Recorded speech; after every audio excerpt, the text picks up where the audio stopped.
It's actually 9 p.m. Thank you very much. But yes. Um. Okay. So, hello, Rabbi Mullet. Um. Tucker Carlson has been going off the deep end for a while now, and today's release was amazing. Um. Amazing is the word for it. Um.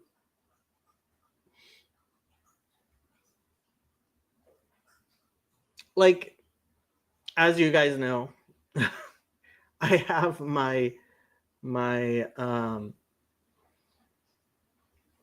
I have my criticisms of the Israeli government, etc.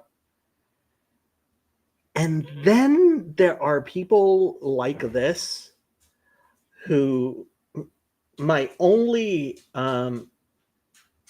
response can be like, you see these people and you're like, wow, what am I even doing criticizing those people? Like, um and frankly, I felt like it was necessary, not just for my Christian audience, to understand what's going on here, but also for this nun, she's not actually a nun apparently, um is George Stephanopoulos' sister. So um and honestly, the best thing I have seen explaining um explaining where is that? I had it open. Here it is.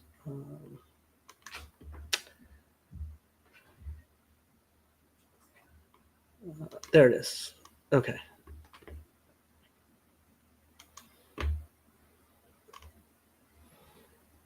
So the best article Gideon actually showed me this um a while back. And this is, I think, the best article for Christians to understand what is going on with Christians in Israel. Um, I don't know first things. What first things like? I don't know much about them. Who are these people? About history. Let's see. The Institute of Religion and Public Life, a 501c3 or nonprofit organization and publisher of First Things, was founded in 1989 by Richard John Newhouse, a Lutheran pastor who later became a Catholic priest. The Institute's mission is to advance a religiously informed public philosophy from the ordering of society. So that's First Things. Established in 1994, the seminar continues to convene prominent Protestant and Catholic scholars to publish public statements on critical theological. Yeah, so that's what these people are. But the article, do I want to read this entire article? It's a pretty long article. Votes. Anybody have votes? I like First Things, Christian and Jewish. Well, apparently not that Jewish.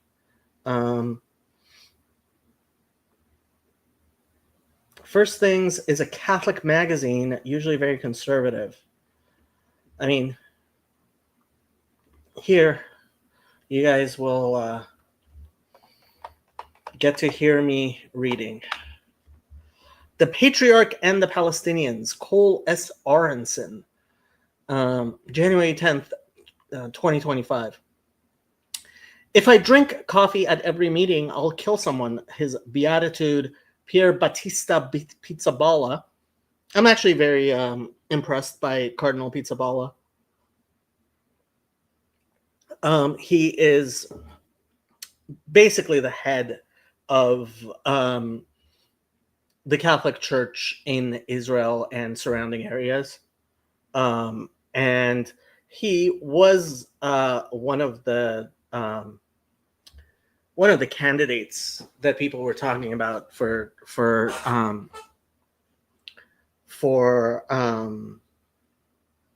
Pope. When I listened a while back to an interview he did in Hebrew. He speaks fluent Hebrew. And I was actually very impressed. He was describing Catholic things with using Hebrew vocabulary, which helped me better understand Catholicism. And I like stuff like that.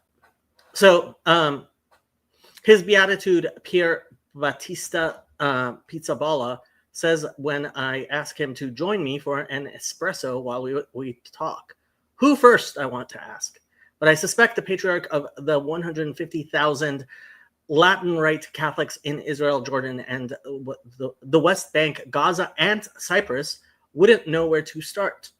When we met one afternoon in April in the patriarchal seat in Jerusalem's Old City, Pizzaballa's ecclesiastical jurisdiction had been at war with itself for 6 months.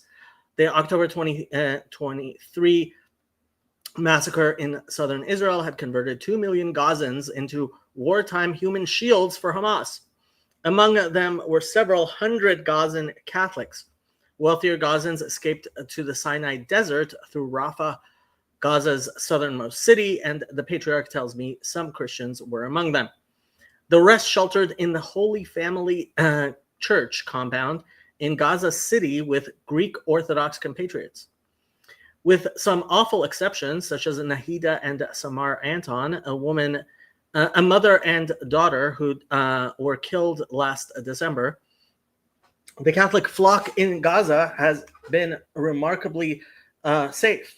They are assisted by the shrewdness of their patriarch, a big, quick-witted, business-like Italian, fluent in English and Hebrew, with a doctorate from Hebrew University. Of course, Mideast Christians are killed all the time in spite of the efforts of their prelates. The Patriarch is more successful for conducting his diplomacy inside and with the Jewish state, where Christians generally have found a prosperous haven from the Islamists terrorizing their brethren in the region. The Latin Patriarchate of Jerusalem was founded in 1099 under the protection of the Crusader kingdom in the Holy Land. The Patriarchate declined and eventually was expelled with the armies of Western Christendom. In 1291, Patriarch Nicholas drowned while trying to escape the Muslim siege of Acre. For hundreds of years, institutional Christianity was represented in the Holy Land by Eastern Rite churches, which maintained better relations than Rome with the Holy Land's Muslim overlords. Only the Franciscans remained, and in 1342, they were appointed by Pope Clement VI as custodians of the local holy sites. They had full control over the church that claims to be Tomb of Mary, and later gained access to the Church of the Holy Sepulchre and other churches. After centuries of titular occupants, that's people who are basically in Rome and they've been named to places they can't actually be in. The residential Latin Patriarchate was reestablished in 1847.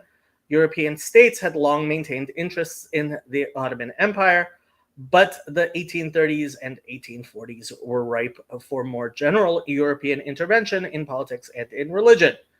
In an embarrassing demonstration of Ottoman decline in 1831, the governor of Egypt, a fractious satrap, conquered the Holy Land and ruled it for nearly a decade.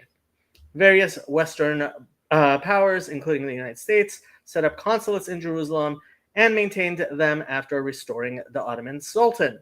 Missionaries and pilgrims from all churches flowed to the Holy Land.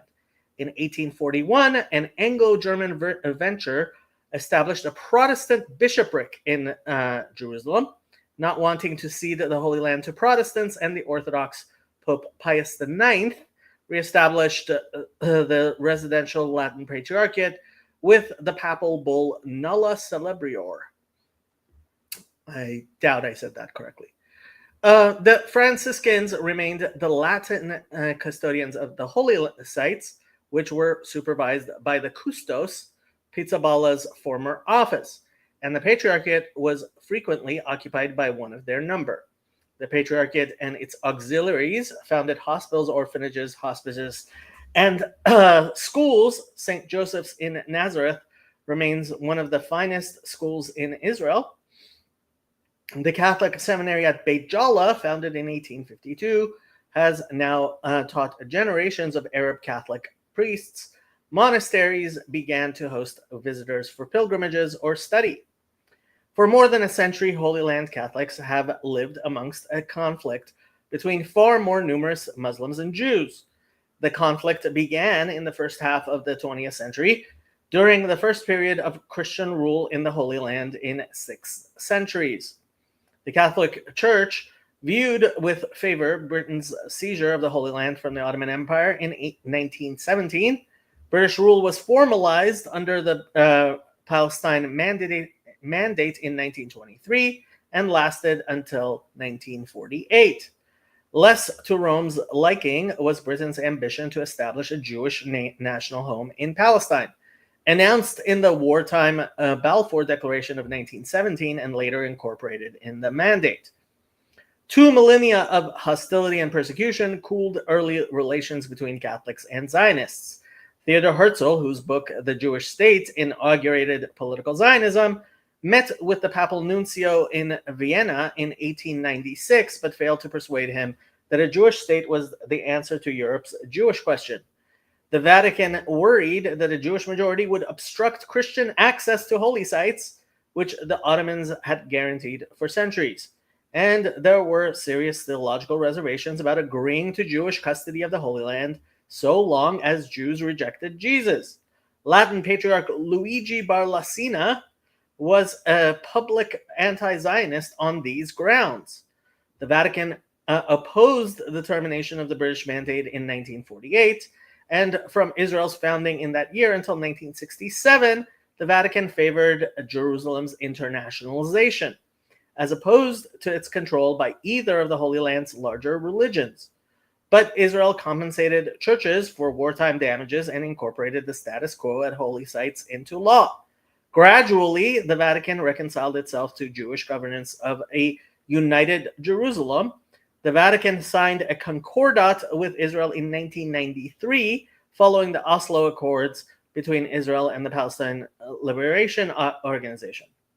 Since then, Catholics in the Holy Land have lived under direct Israeli governance, or else under one of 2 regimes run by Muslims: the putatively secular Palestinian Authority, or Hamas, which expelled the Palestinian Authority from Gaza in 2007 after Israel's withdrawal. Pre-war Gaza had nearly 1,000 Catholics, mostly in Gaza City, where the Catholic Holy Family Church compound is situated. The church has been a wartime shelter for Christians who lack the means or desire to leave the bombarded strip. I asked the Patriarch about pre-war Gaza.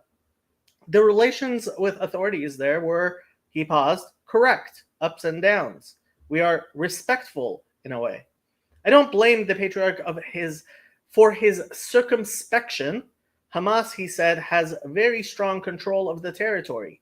In an Islamist police state, Christians went to school and worshipped in something like peace. The Patriarch compares Gaza favorably to the West Bank. The Palestinian Authority is weak, he says, leaving Christians vulnerable to Muslim thugs. Even where the Palestinian Authority's writ runs strongly, Catholics aren't at ease. I spoke on the phone with a Palestinian Catholic priest, I omit his name for his safety, who leads a parish in the West Bank. Included in the priest's ministry is a Catholic school, most of whose students are Muslim. There's a lot of mythology in the Muslim students' heads about Christians, he says, such as that maybe the Christian is not a real human being. The tension is worse during discussions of the conflict with Israel, when the school encourages students to substitute the Christian tradition of nonviolent resistance for Hamas-style jihad. Nevertheless, when the majority of your students are Muslims, the priest laughs nervously, we have to be prudent, not to be involved in a confrontation with them. The word prudent occurs a half dozen times in the priest's explanation that Christians have to prove that we are loyal to Palestinian society. Anybody who actually knows Middle Eastern culture understands what this prudence is like. And frankly, I have to say, living under prudence like that corrupts a person's soul. One man who attempts to furnish such proof was Pizzaballa's predecessor, Michel Saba, Patriarch from 1987 to 2008. The Jordanian Fouad Toual served for an uneventful period between Saba and Pizzaballa. The two men are quite different. Pizzaballa is an Italian Franciscan who did doctoral work on Jewish texts and personally knows the Pope who appointed him Patriarch and created him Cardinal. Saba, the Patriarch Emeritus, is a Palestinian Arab graduate of the seminary in Beit Jala and the first local to be appointed Patriarch. And unlike Pizzaballa, Saba has dedicated his adulthood to the Palestinian national cause. Pizzaballa publicly called the Hamas massacre in Israel's South barbaric. Saba's public statements 10 days into the war made no mention of Hamas's massacre, but accused Israel of a crime for responding to the massacre. While he was Patriarch, Saba defended the First Intifada in the late 1980s and supported the transfer of West Bank Palestinians from Israel's direct governance to the rule of the Palestinian Authority. Though nominally secular, the Palestinian Authority has incorporated Sharia law and been run by Muslims since its inception. After increasing under Israeli governance, the Christian population in the West Bank, especially near Bethlehem, has cratered under PA rule. In 2002, an especially bloody period during a 5-year terror war sponsored by the Palestinian Authority, 200 Palestinian militants forced their way into Bethlehem's Church of the Nativity. The IDF surrounded but did not enter the church. Saba claimed that the church had welcomed the militants and that the priests who inside were not hostages. The Franciscan order, the custodians of the church, publicly contradicted Saba's claim regarding the priests. After the incident, the Israelis found the church filled with rifles, explosives, and booby traps. Saba never condemned the militants. Palestinian Catholics are a double minority: non-Jews in a Jewish state and Christian members of a mostly Muslim Arab population. Saba hoped to ally Christians and Muslims around their shared identity as Palestinian Arabs, but as Pizzaballa tacitly acknowledges, such attempts have failed throughout the Middle East.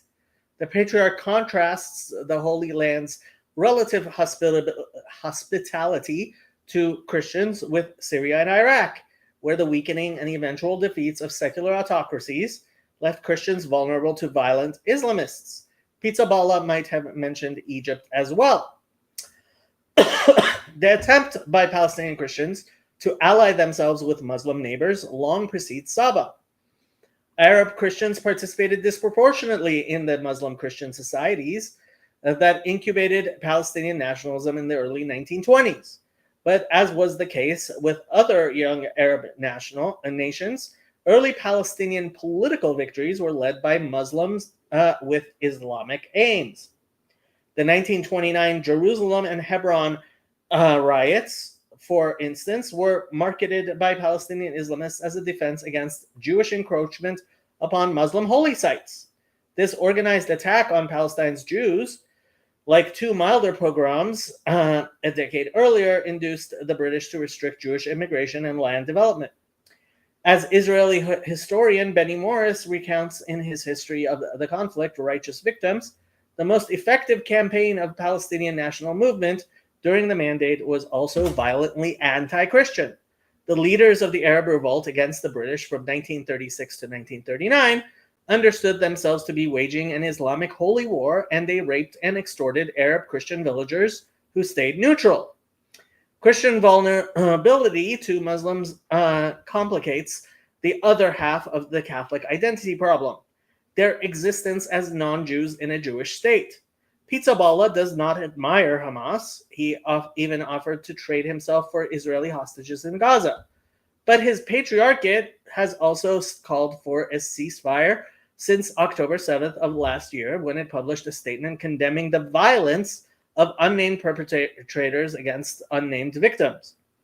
Pizzaballa knows the risks to Catholics of public sympathy for Israel. Criticizing Israel, by contrast, wins sympathy from Arab Muslims without eliciting such antipathy from Israeli Jews who are otherwise engaged. Nor are the Holy Land's Catholics the only Christians on the Patriarch's mind. According to a Palestinian source inside the Patriarchate did not want Gaza's Catholics to comply with the Israeli army's evacuation order from Gaza City early in the war. Apparent Catholic complicity in an Israeli campaign to depopulate Gaza risked setting Mideast Muslims against their Christian neighbors. Do I need to read this paragraph over again? Pizzaballa knows the risks to Catholics of public sympathy for Israel. Criticizing Israel, by contrast, wins sympathy from Arab Muslims without eliciting such antipathy from Israeli Jews. If you criticize the Muslims, you will die. If you criticize the Jews will be apologetic. Guess who gets criticized all the time publicly by Christian leaders who live in Muslim countries? It's the same thing with the Jewish leaders in Iran, for example. All of the rabbis in Iran are constantly criticizing, most of all Christians, but also Jews, Israel, because that's kind of their whole shtick. Let's see, what are people saying? Ezekiel Carcella, I have no idea who you are. Matthew, you are typing a lot, and if you expect me to read all of this, I don't know what to do. I want to stay up and watch this, but I also want to sleep. I didn't know George had a sister. Yes, George has a sister, and she's insane.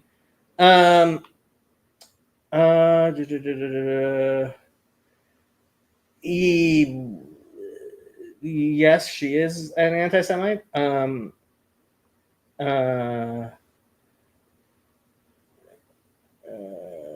You can criticize both Judaism and the Jews. That doesn't, that's not the problem here. As long as you're an ethical hater, you can complain about anything and not get accused of local.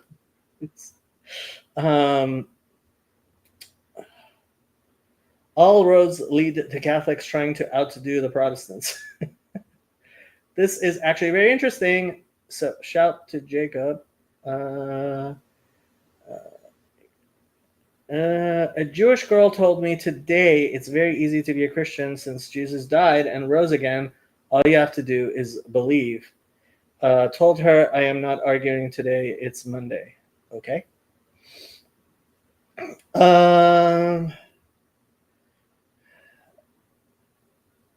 Christians should be running it. We're the only ones who can facilitate flourishing, period, if you say so.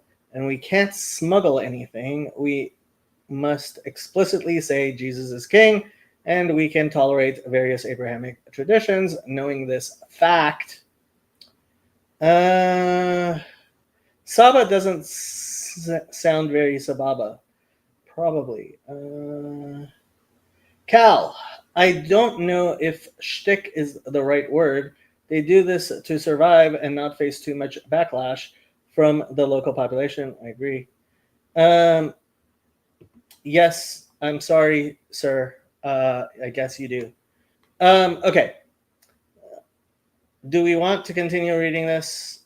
How much more is there left? Let's read some more.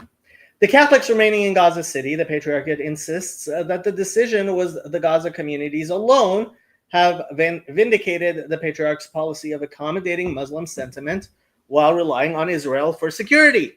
The Patriarchate's first secretary informed the Israeli Defense Ministry early in the war that Christians would shelter in the Holy Family Church. Sources inside the Patriarchate and the Israeli government independently told me that joining the southbound flow of refugees, nearly all Muslims, with any number of militants among them, would be more dangerous for Gaza's Catholics than staying put in the Holy Family compound. The IDF has facilitated the provision of food and supplies to the compound, which has been kept extraordinarily safe from the violence of the world's most famous war zone. Extraordinarily, but not entirely safe. On December 16th, 2023, Nahida and Samar Anton were shot in the church courtyard. Pizzaballa accused Israel of killing the Catholic mother and daughter in cold blood. The next day, Pope Francis condemned snipers for shooting where there are no terrorists. Well, perhaps not no terrorists. Israel confirmed that Israeli soldiers had been operating near the Gaza church in response to an RPG fired by terrorists nearby using civilian spotters. No comment as to whether the women matched the descriptions of the spotters. Hamas situates fighters and weapons near civilian buildings, hoping to gain propaganda victories from Palestinian death. And a source inside the Patriarchate told me that his superiors were aware of Hamas infrastructure near the Holy Family Church. We do not know who shot the Antons. It is possible that Hamas did it and possible that the Israelis did it. But it defies reason to say the Israelis did it maliciously. The evidence, at any rate, seems thin. When I called Yusuf Daher, the Catholic secretary of the Council of Patriarchs and Heads of Jerusalem Churches, he related the following from the priest of the Holy Family Parish. Shots have been heard around the church, and we concluded that the IDF shot these two women. Daher cited media reports, the circumstantial experience of the war that week, and unattributed reports from inside the church. The Latin Patriarch's aide echoed these citations and told me in an email that the IDF should investigate the events. Alas, Pizzaballa's judgment makes a certain brutal survivalist sense. He gains nothing by saying nothing and might lose everything by blaming Hamas. But he gains something by blaming Israel. Extra protection by the only military in the conflict zone that cares about the safety of Christians. I hate this paragraph. I would like to think that Cardinal Pizzaballa is enough of a Christian that if he can't speak the truth, he would say nothing at all. If he's actually making the type of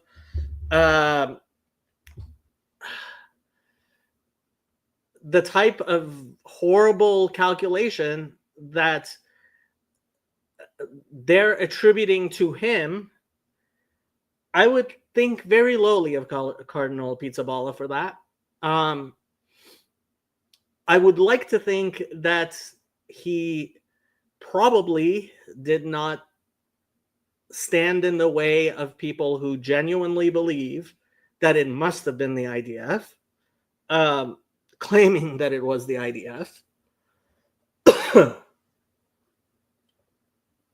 What I can guarantee 100% as a fact is if it was the IDF. Israel is doing everything in the world it can to prevent things like this.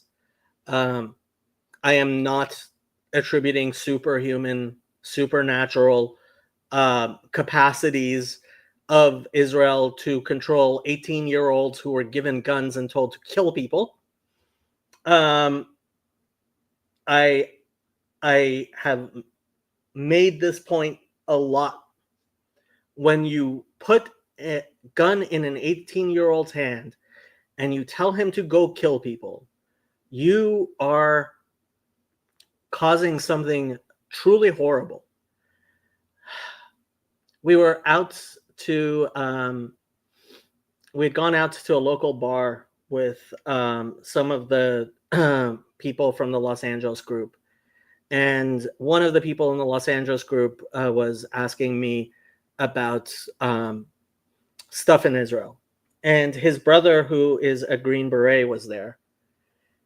And in response, I turned to his brother, who's the Green Beret, and I said, if you have 1 million soldiers, what is the acceptable number of rapists among them? Now, that is a shocking question to ask, because obviously the answer is 0. But also, obviously, the answer isn't 0. Because you can accept, there's no way there's going to be 0 rapists among those 1 million men. No way. You couldn't even accept that there's going to be 0 rapists among 1 million decently adjusted, normal 18-year-old men who aren't being told to kill people and break things. Because that's just not human nature. And this Green Beret's answer to me was, well, it depends whether the army is encouraging it or not. In Ukraine, the Russians are using rape specifically of senior captured military in the prison of war camps to demoralize the Ukrainians. Systematic rape.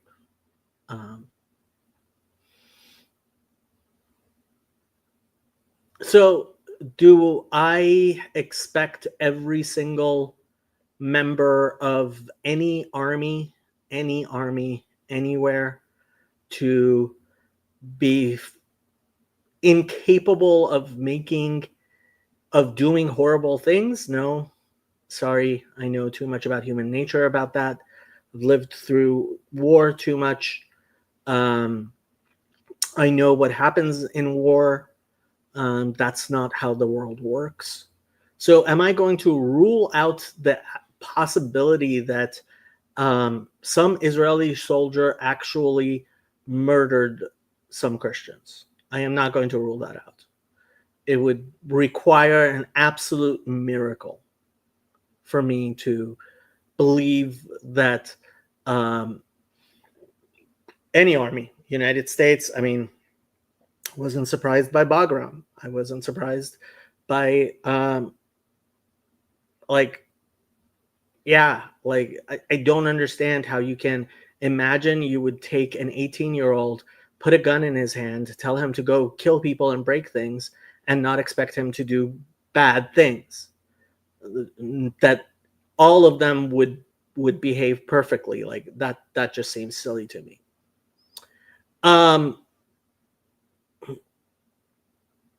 But at the same time, I can guarantee you that it is definitely the opposite of what is in Israel's interest to kill anybody in a church. And there's a reason I'm telling you this, because if you listen to George Stephanopoulos' crazy anti-Semitic sister,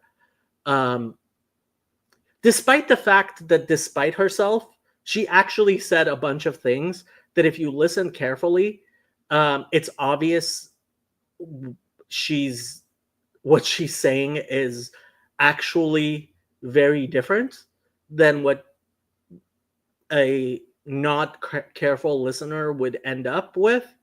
And this is the only reason why I'm thinking of actually going through the interview and pointing things out that you probably would not notice yourself, and highlighting where she said things which completely destroy her clearly Jew-hating way of looking at things. And by the way, before we start, there's a reason I called this stream. What did I call this stream? I called it Tucker Carlson and really, truly, absolutely Orthodox Agapia. Actually, it's Anastasia. Stephanopoulos. If you're worried that I'm speaking against an actual nun, don't worry. She's not actually a nun. She was. She's currently not, because she left every single community in protest because she's too holy for most people, apparently. But what are we talking about? I am going to have a difficult time holding on to. He's doing what is popular with the Palestinian Christian population. Israel and Israelis aren't very popular and have never been with Middle East Christians. I actually don't think that's really as much as true as people assume that it is from what they hear. There's a reason why sane people stay quiet. Sane Christians living in Muslim countries stay quiet. I try not to criticize people, especially if they are genuine religious leaders. But apparently she's not even that. Anyway, back to the article. Alas, Pizzaballa's judgment makes a certain brutal survivalist sense. He gains nothing by saying nothing and might lose everything by blaming Hamas. But he gains something by blaming Israel. Extra protection by the only military in the conflict zone that cares about the safety of Christians. As an Israeli Defense Ministry official Riley noted to me, you can bet the IDF did everything it could to ensure that there were no terrorists near the church after the Antons were killed. Meaning that the IDF has to actually absolutely watch over the church, because even if they were to leave it alone and Hamas were to kill people there, they would be blamed for it. So blaming Israel makes a certain amount of sense. If this was Pizzaballa's strategy, it seems to have worked, for the incident has not been repeated. I would hate to think that was his strategy, but apparently this guy does. The ongoing depletion of the Middle East's Christian communities, some of the oldest Christian communities anywhere, see what's happening with the monastery at what Christians call Mount Sinai in Egypt, and what's going on there. Is one of the best documented but least publicized religious catastrophes in the world. Pizzaballa assures me that Catholics in the Holy Land are safe from the murderous persecution to which their brethren nearby are subject. This has indeed been true even under the worst Palestinian rulers. Though Christians are steadily leaving the West Bank, mostly for better jobs, but also to escape Muslim thugs. But it has been especially true in Israel, the only Middle East country with a growing Christian population. One of Pizzaballa's colleagues, Bishop Rafiq of Nazareth, told me that he both wants his flock to participate fully in Israeli society and worries that they will find it attractive enough to assimilate.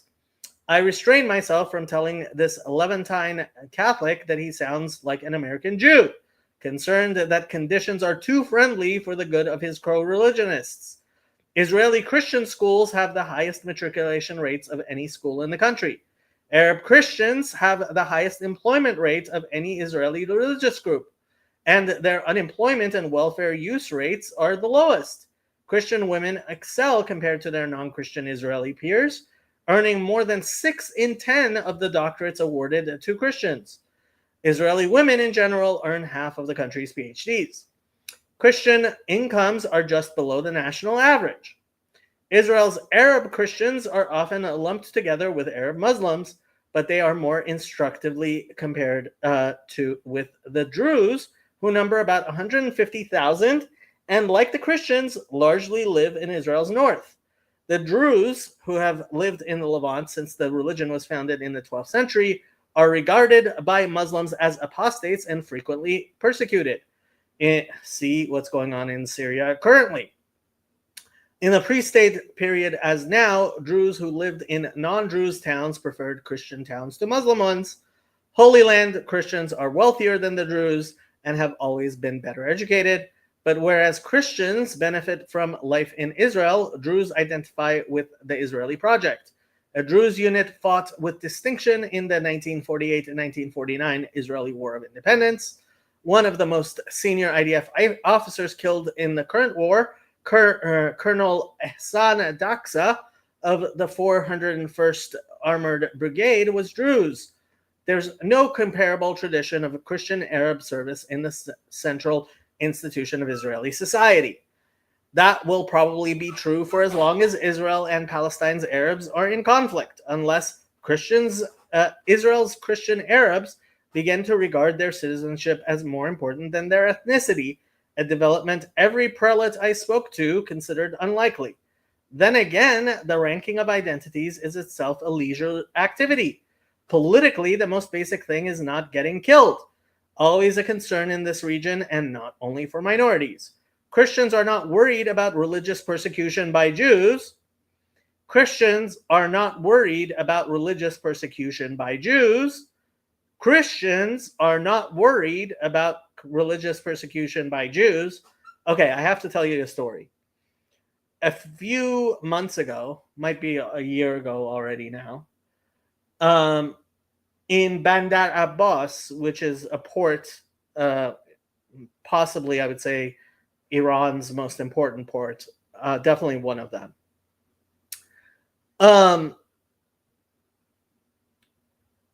There was a huge explosion. And so I tuned into Persian news to see what Persians were saying about this explosion, which killed some 30 people.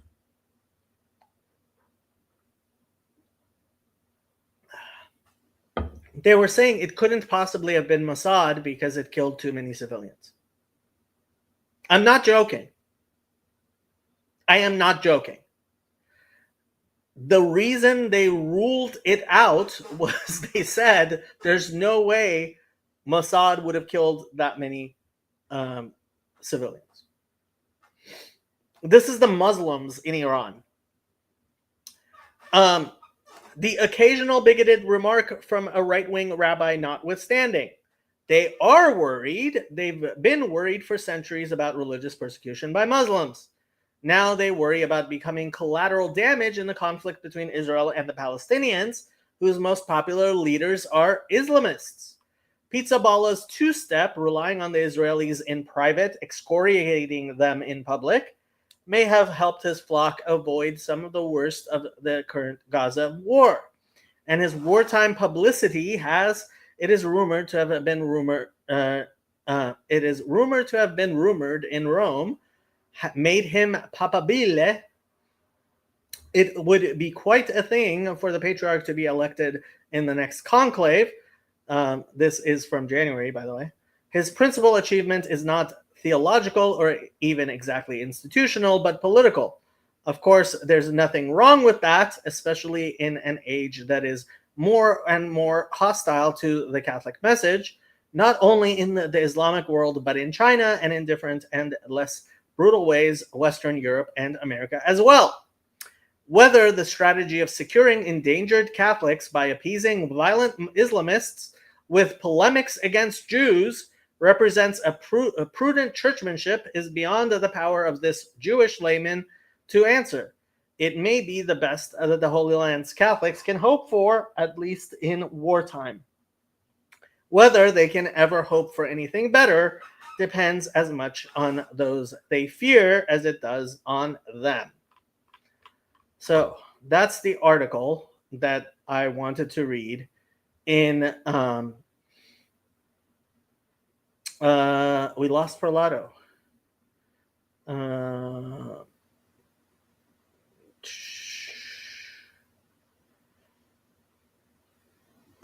It's better if you just LARP at being a bad boy without actually being bad if you know how.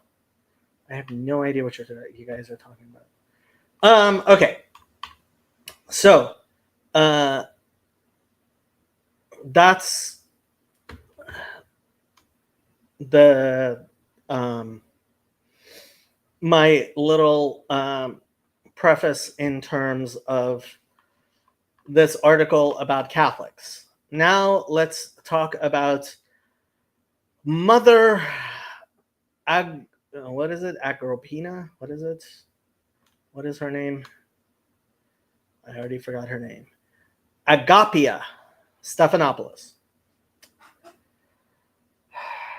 Actually, do I want to here? Let's pull up how she talks about herself. I did not initially think I was going to read this, but I may as well.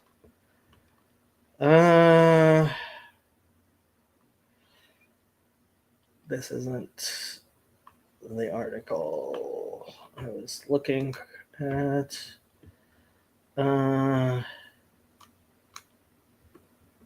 Is this the article I was looking at? No, this is not the article I was looking at either.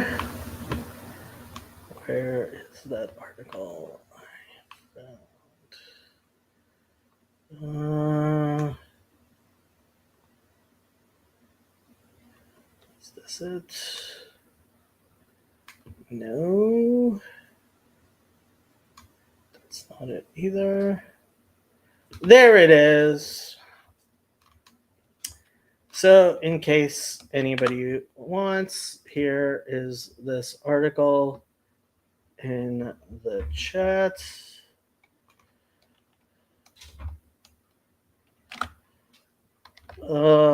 Gideon says, just starting now, so I'm behind, but I know people who know Pizzaballa personally who can confirm the general gist of this article. I would say more, but I don't know how much of what was told to me is public. So there you go. Here is Mother Agapia in her own words about her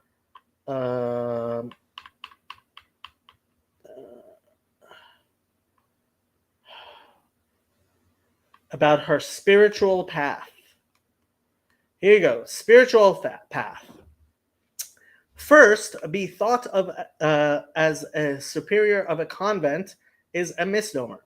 The fact is that the events in 2007 caused disruption in the life of many clergy, laity, and monastics. So the events of 2007 were when Rokor and the Moscow Patriarchate. Here, let's read a little bit from earlier. The first thing that struck me was the overwhelming response from clergy and laity throughout the US and even in Australia to our appeal. it was obvious that the call for a convent, a spiritual center for the Roca under Metropolitan Agapangel. So this is Roca A, so what happened in 2007 was that ROCOR and the Moscow Patriarchate started trying to come together and reestablish relations. There were apparently 2 or more factions that schismed out of ROCOR into Roca, and there's Roca V and Roca A over the bishops that got involved in them.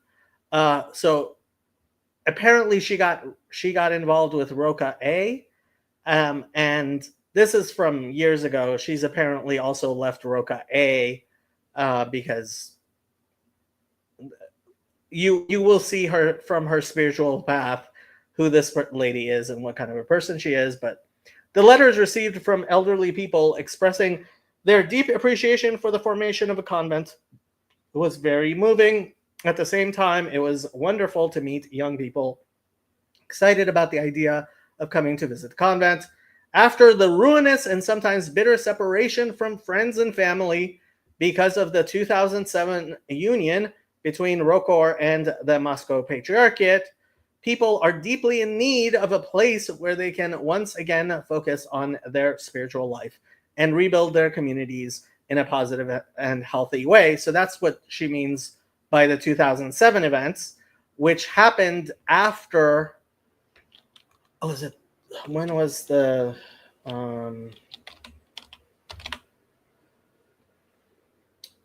when was the events in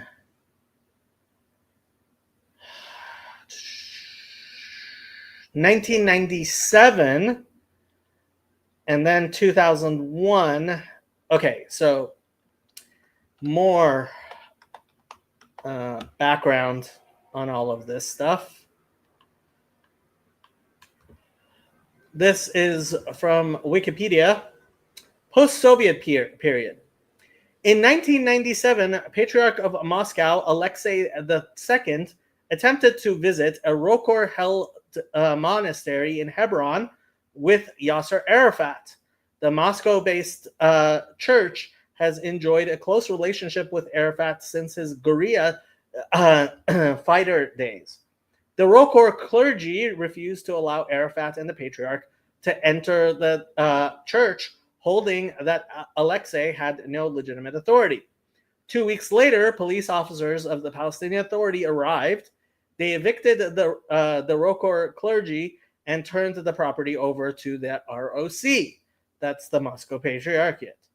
Alexei made another visit in early January 2000 to meet with Arafat, asking for help in recovering church properties as part of a worldwide campaign to recover properties lost to churches that split off during the communist era. Later that month, the Palestinian Authority again acted to evict ROCOR clergy, this time from the 3-acre monastery of Abraham's Oak in Hebron. Metropolitan Vitaly Ustinov, he's the one that Roca V is named after. Apparently, I think I have a hard time keeping all of these Russian names.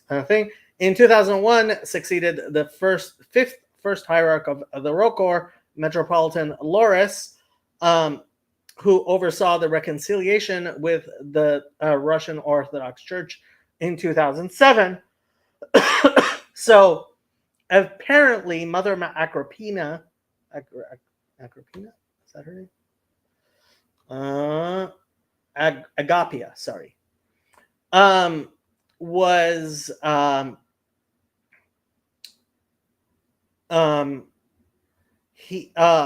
she was apparently at Bethany because it was ROCOR. And what happened was that because ROCOR got the Palestinian Authority mad at them, it seems that they kind of got kicked out, and the Moscow Patriarchate pretty much took over. And that was one of the things that apparently made her leave Israel. She went apparently to Australia, from what I hear, and to be under the abbess that she initially had become a monastic under. But I mean, here she will explain, I believe. Where were we? We were reading here. Okay, so the fact is, the events in 2007 caused disruption in the life of many clergy, laity, and monastics.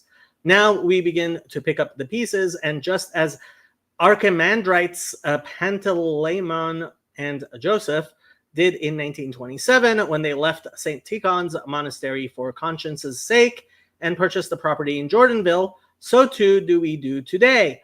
I am simply a nun trying to be true to our faith. While I was raised in the New Calendar Greek Archdiocese in my college years, I had the opportunity to visit Jordanville and, in fact, remember meeting Father Panteleimon, who was in the last year of his life. The experience was overwhelming to me, for it was the first time I had really seen monks, the full order of services, and a hint of what the Orthodox faith was really all about in its fullness. To give you some missing context here, her father, Father Stephanopoulos, was apparently a very, very well-regarded, widely known Greek Orthodox priest. She was raised by a prominent Greek Orthodox priest, and she's dismissing him as New Calendar and having failed to give her a hint of what the Orthodox faith was really all about in its fullness. Do you understand what kind of a person this is? That is why I named this thing really, truly, absolutely Orthodox. Yeah.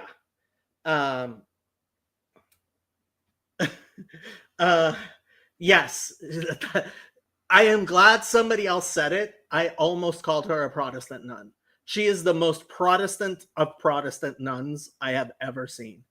And there's a reason why she has been disobedient to every single superior she's had.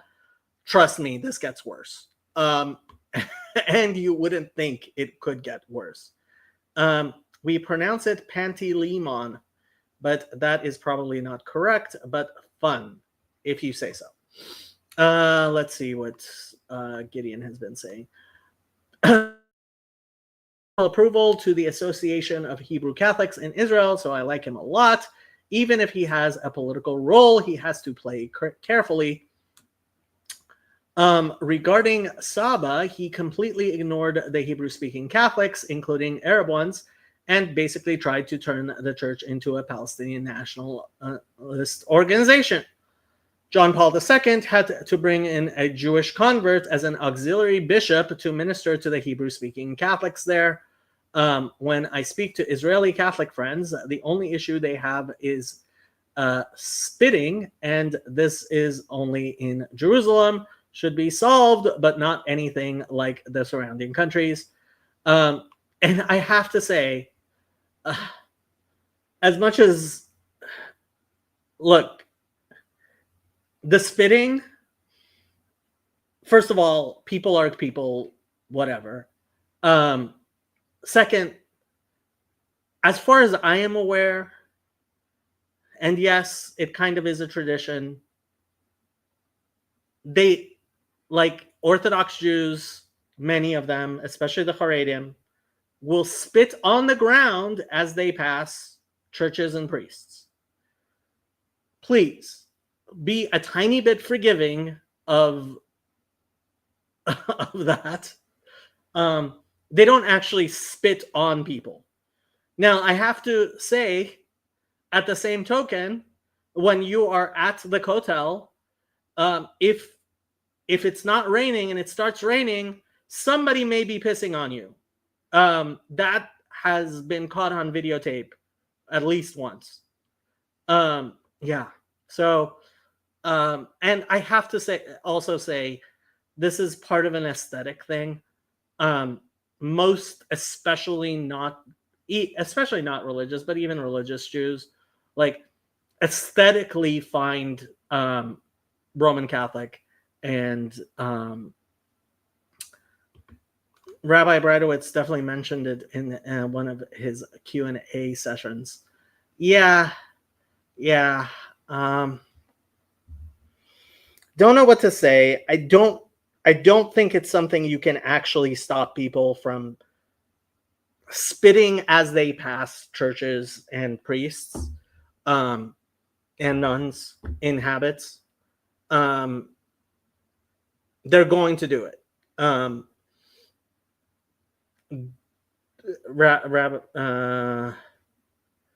Many rabbis, I think he says. I think he means rabbis. But yeah. To the Jews, I will say, remember, Rosh Yeshiva, okay. Yeah.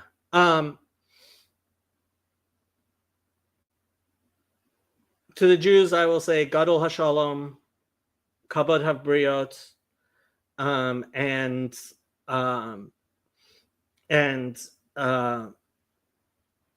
remember what it says about in the Talmud about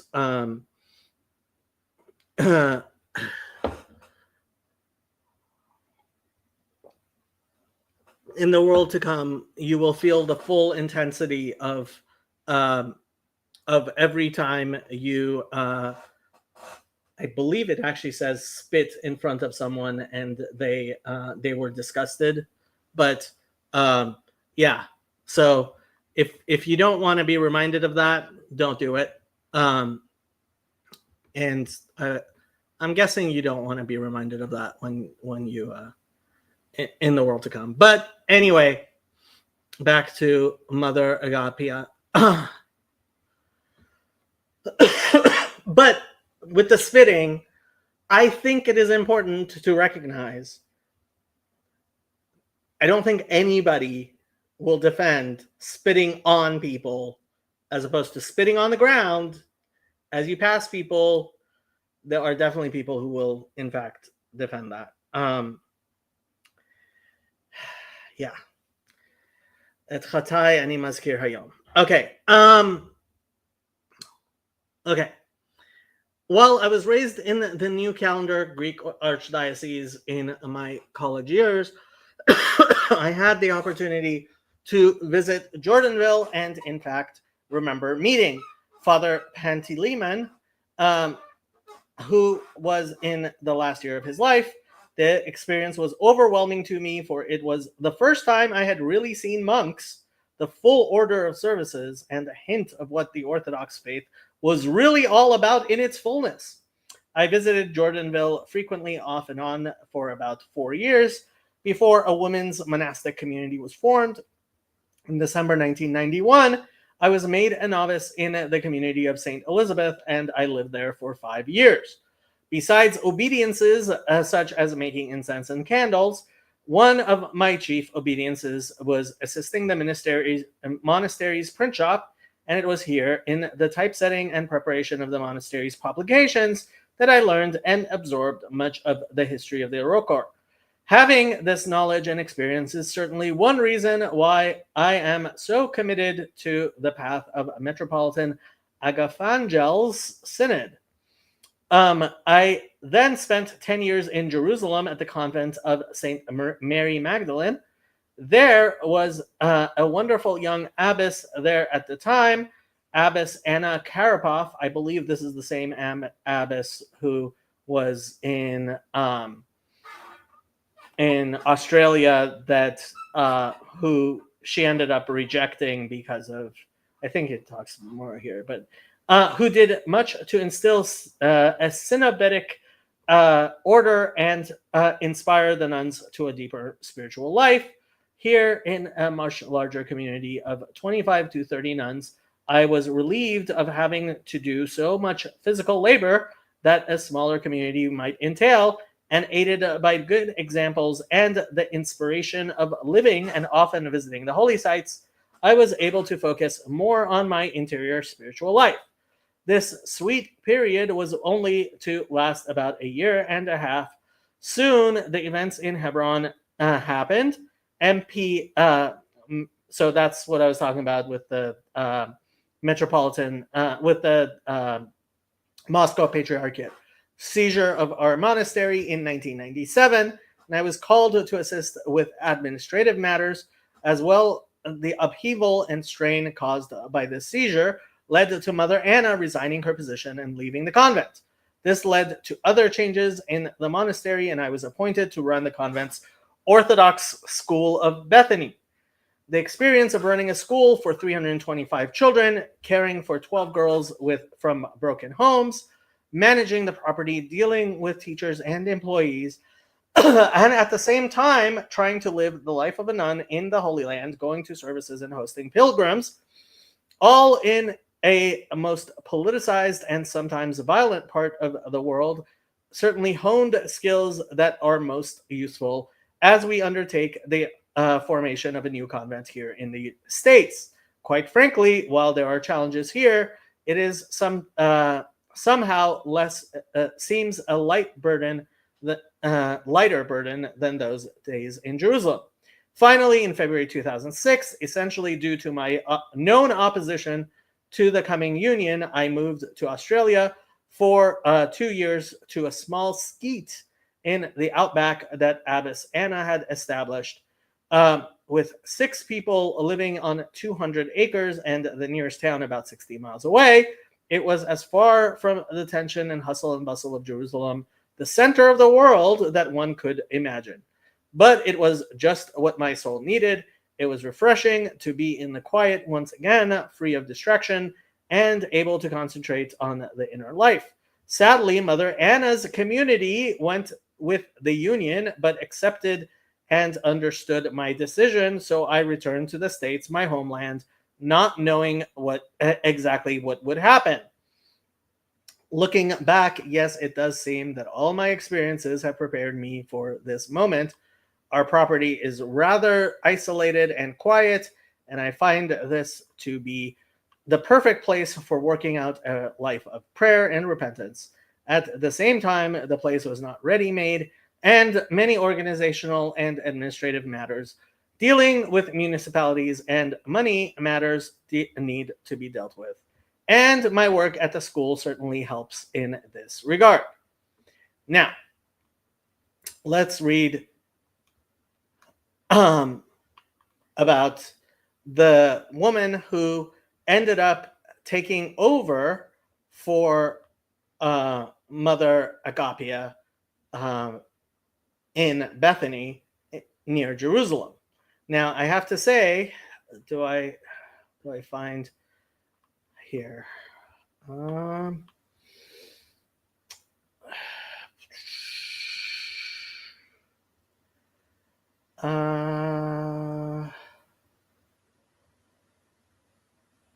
I'm trying not to have to read the entirety of this.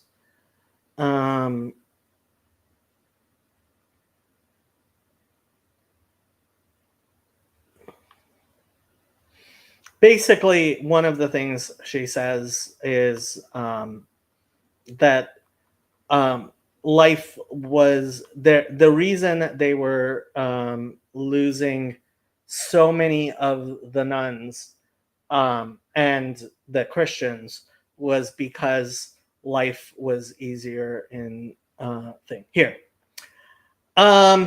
this is the woman who took over from Agapia at Bethany. Bethany's awfulness stems from its location in the Palestinian Authority instead of Israel. Plus, it has more workload, fewer flower beds. It's got the kids and the school. Additionally, we are open to the outside world. All have up there is pilgrims who are to walk along the designated paths. You're still able to find some time alone in Gethsemane. Even if you do not have the obedience to work with pilgrims at church, in the kiosk, or at the gates, you can easily find a way to avoid any contact with them. Actually, you can find a way to avoid anything in the monastery. You can close yourself off in your cell and stay there for at least a few hours. You are able to catch up on sleep this way. It is understandable that the sisters there still have their hands full. We're a busy community with a relatively large number of elderly nuns, so the trips to hospitals and shopping alone are enough to keep us busy. Add to that a huge orchard, cemetery, and landscaping upkeep, our icon painting and woodcutting shops. Icon restoration is one of those often overlooked obediences. The icon was restored, but to an outsider, it always looked this way. It is a busy life, but when there are no services or obedience duties, you can shut in and have time for yourself. So, I mean, basically, she's saying that life is a lot easier for the monasteries in Israel than it is the ones in the Palestinian Authority. Now to the part about Sister Agapia, Mother Agapia. Were you sent to Bethany from Gethsemane without notice? I was a novice in Gethsemane at first, and would walk to school twice or thrice a week to work with a Russian-speaking girl who didn't do well in the Arabic school. Later on, I was given a room there and assisted the sisters. At the same time, it was obvious that Mother Agapia Stephanopoulos trained me to learn everything about it. I went to see her and asked, "You surely don't plan to make me a superior here, do you?" It sounded too absurd to me. I have been staying for a mere 2 years in the monastery, a young novice. She responds, "You know, we are switching the sisters soon, so you need to learn everything here to teach the newcomers later." So I made an honest and responsible effort to learn everything about the school with the goal of teaching others afterwards. In the summer, the new sisters arrived. Mother Christina went back to Australia, and Mother Agapia moved back to the monastery. 2 sisters were appointed to assist me, and later came an announcement that I am to remain here as the sister superior. Matushka, but didn't you promise me?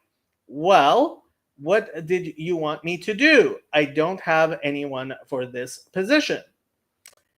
Question. If even you did not want to remain here, then it means you understood the other sisters who shied away from Bethany. Answer. I understand them quite well since I have been through it as well. You have to be patient here. Patience pays off later. At first, I was furious and practically crushed later by the news of my appointment as a superior. I saw that Mother Agapia was doing what Mother Agapia was doing, and knew I wouldn't be able to do it this way. She was predominantly occupied with fundraising as she traveled to America once a year, visiting parishes there and asking for donations. While back here, she was mostly in charge of correspondence in her native English language. She visited the school once a day, primarily taking care of its finances and managing the repair workers during the school maintenance work. I abhor the financial part. I have no connections, and I have no idea how to do fundraising. Bethany was financially independent from Gethsemane by then. I was at a loss, not knowing how to handle the new situation. So just to explain a little bit about Mother Agapia, her father was a very prominent Greek Orthodox priest. I am sure she maintains a lot of contacts with a lot of people in the United States Greek Orthodox community, like her brother. And my guess is that as a fundraiser, that is why she has come to prominence. Yet, apparently, because she has very strong political views, she left the Greek Orthodox Church of her family for Rokor. Then she left Rokor for Roka A, and apparently, currently, she's not affiliated with any church. So when I call her really, truly, absolutely Orthodox, yeah. Does she speak Hebrew or Arabic? I would be shocked if she does. Partly because of the stupid things that she said to Tucker Carlson. I honestly think she's just sheltered and privileged, and so she, since her first arrival, since her very first arrival, she was known to be somebody influential, and Muslim society, Palestinian society is far more hierarchical than I think Americans are used to. When you have an open society, for example, like Israeli society, your teenage son might say something really horrible to a Greek Orthodox priest. He's not going to be killed for dishonoring the family. I am sure anybody who said the wrong thing to Sister Agapia Stephanopoulos was people must have been running around on pins and needles around her, and like Americans simply don't understand the nature of it, the nature of the social fear. And first of all, people are actually genuinely killed, like that actually does happen. But even if you are not, the fear of social ostracism,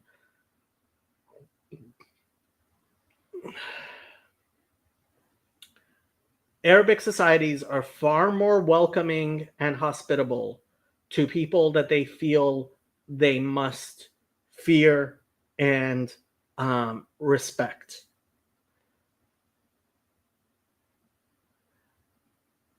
As an American, if you walk into an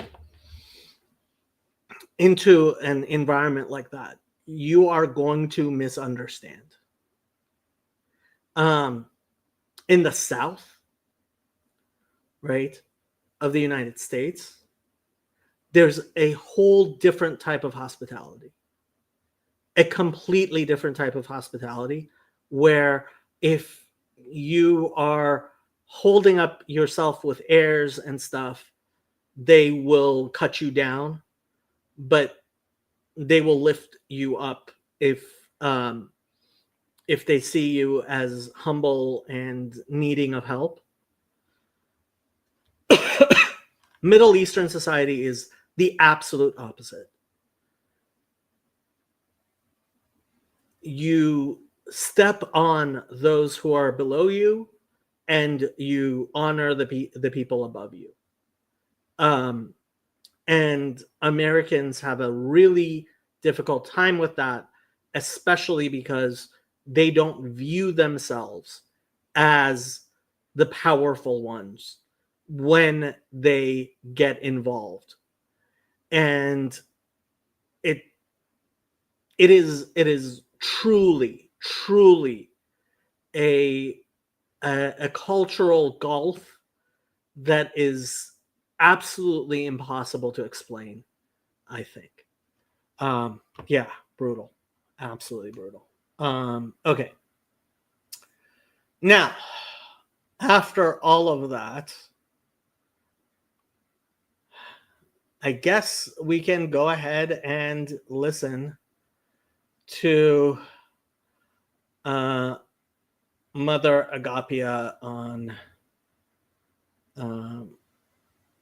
speaking. Where did I have that going? Do I still have it?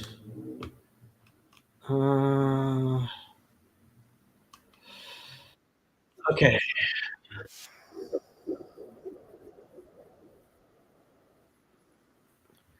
Okay. So here we are with Tucker, and here's what it's really like to live as a Christian in the Holy Land.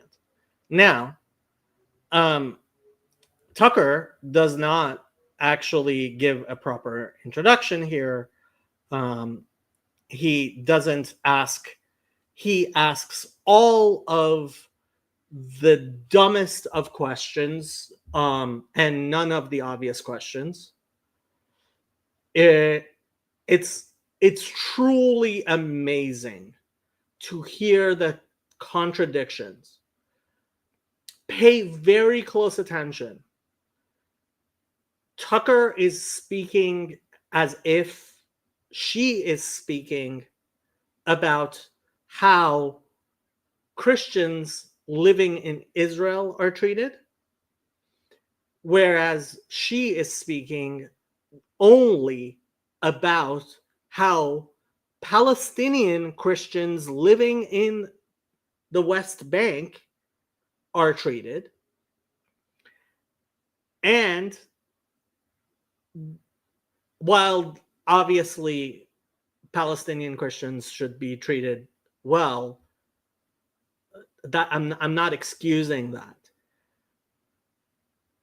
He is definitely extrapolating from that to how Christians in general are treated, if they're Israeli citizens, etc., if they aren't nationally Palestinian, like, and which is, and they make zero distinction about the Palestinian Authority. It was the Palestinian Authority that took her monastery away.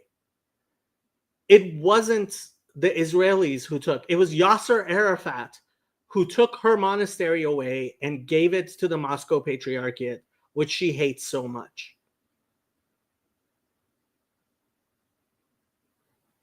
None of that. None of that is clear here at all. It is all a huge jumble, and the Hamas, like, listen to her. She absolutely directly defends Hamas.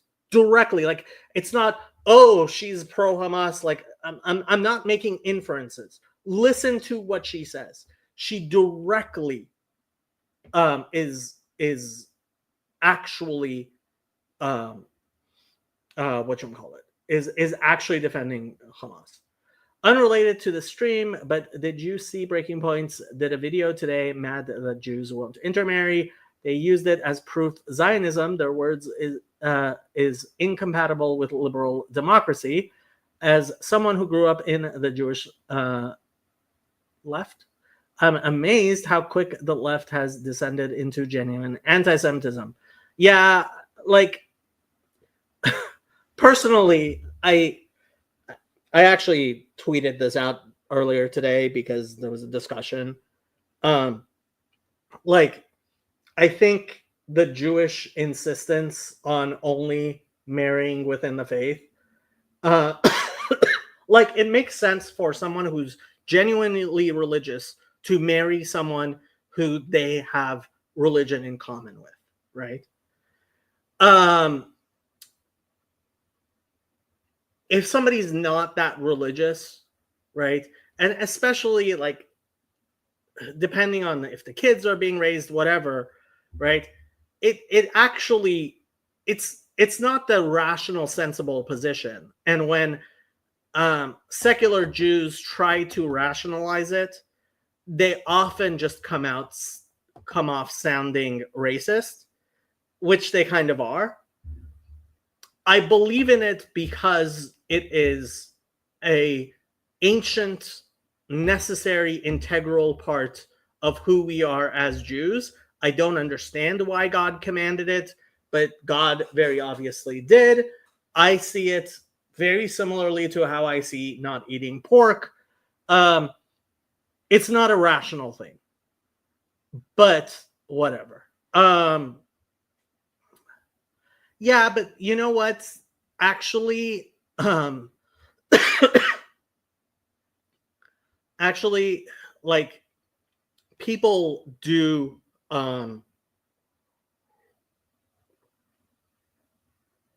convert for marriage, and we don't allow that, which is kind of silly of us, but it's because of our religious requirements.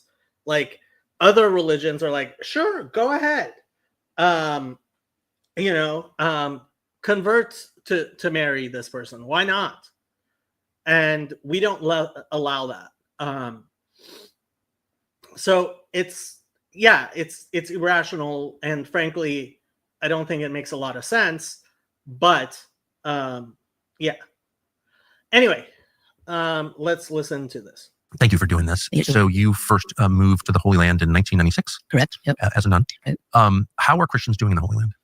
Well, it's become a very difficult time for them there. So she moved there in 1996. He doesn't actually.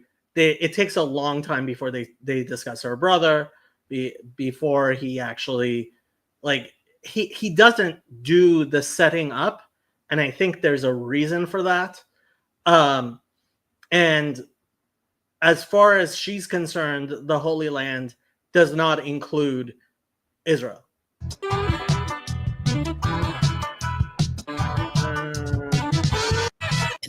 So basically, the Christians are in the same situation as the Muslims, being a Palestinian.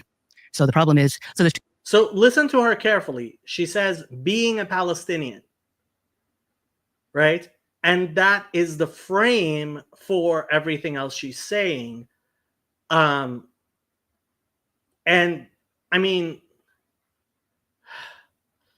that's not how Tucker interprets it. Like, the Palestinian Authority apparently does not exist at all. Two different things. If you live in Israel, you're a citizen. And so if you live in Israel, you're a citizen. And so they can live there and work, but there's sort of some petty grievances that people might have. Like, right? So, like, yeah, this is right up front, but people are not paying attention, right? You have how many Christians living in as Israeli citizens? How many Christian Israeli citizens? Approximately 187,900 Christians live in Israel, making up 1.9% of the total population. How many Christian Palestinian citizens?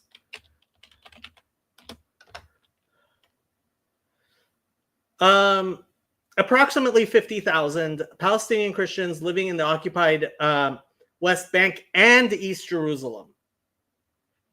An additional 130,000 Palestinian Christians with Israeli citizenship live in Israel. The Christian population in Gaza is very small, with less than 1,000. Now, again, so the vast majority of Christians live in Israel, and like she said, well, she's calling their grievances petty. I have to say, personally, in that I deny that Israel is a Jewish state. It claims to be a democracy. I don't think it's a petty thing to have a state religion like England does. England has a state religion, but like we're in the United States, and that's not acceptable. That's considered an imposition on our democratic rights. And frankly, if Israel is going to be a democracy, like religious freedom, like people are allowed religious freedom. So like I'm not even going to go with her and call their grievances petty, but she's acknowledging that when we're talking about Christians living in Israel, this is not the case. And yes, these are Palestinian, ethnically Palestinian, but they're living in Israel, right? And they're Israeli citizens. And she calls their grievances petty. And for the rest of this, she like they go back and forth, and it's not, and I'm sure Tucker Carlson is going to be like, well, at the very beginning, I said, but I think this is deliberate. Him trying to get attention. It must be. It really must be.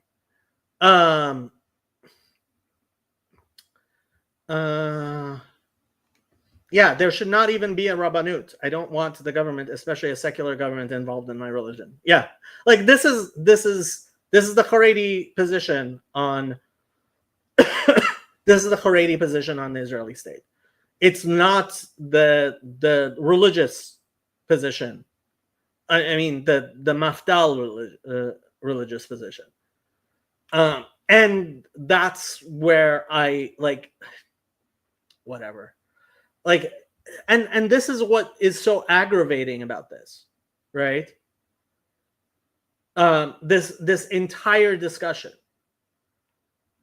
But if you're a Christian in Palestine, which is where most of the activities of the life of Christ are, Bethlehem, which is where most of the activities, not where like Jerusalem, right? Like again, she's setting up a very particular thing. Jerusalem, the Mount of Olives. And by the way, I have to say,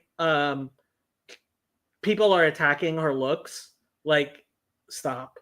That's just making. I mean, I guess dunking. I guess on Twitter works, but like, that's disgusting.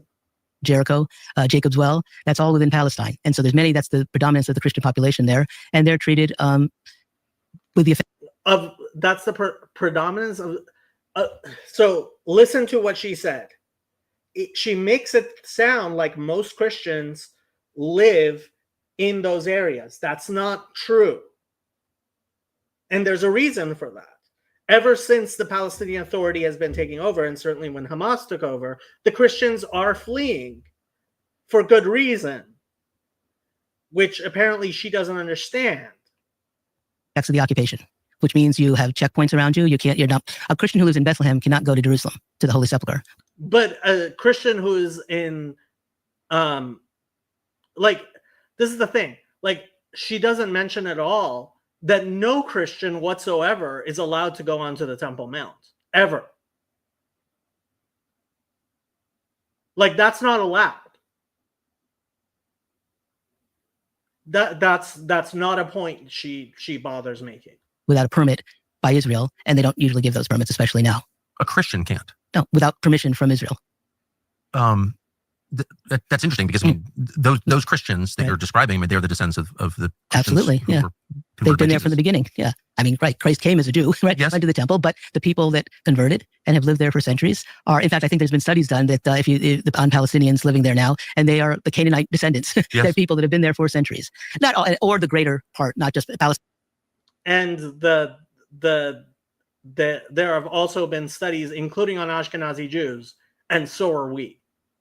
So like, included Syria and Lebanon at a different time under different empires and things. So yeah, they're the first Christians, the Christians at the time of Christ. And it's very difficult to practice their faith. It's sort of like you're in a gilded cage. And that's how I look at Bethlehem. Within Bethlehem, you can live.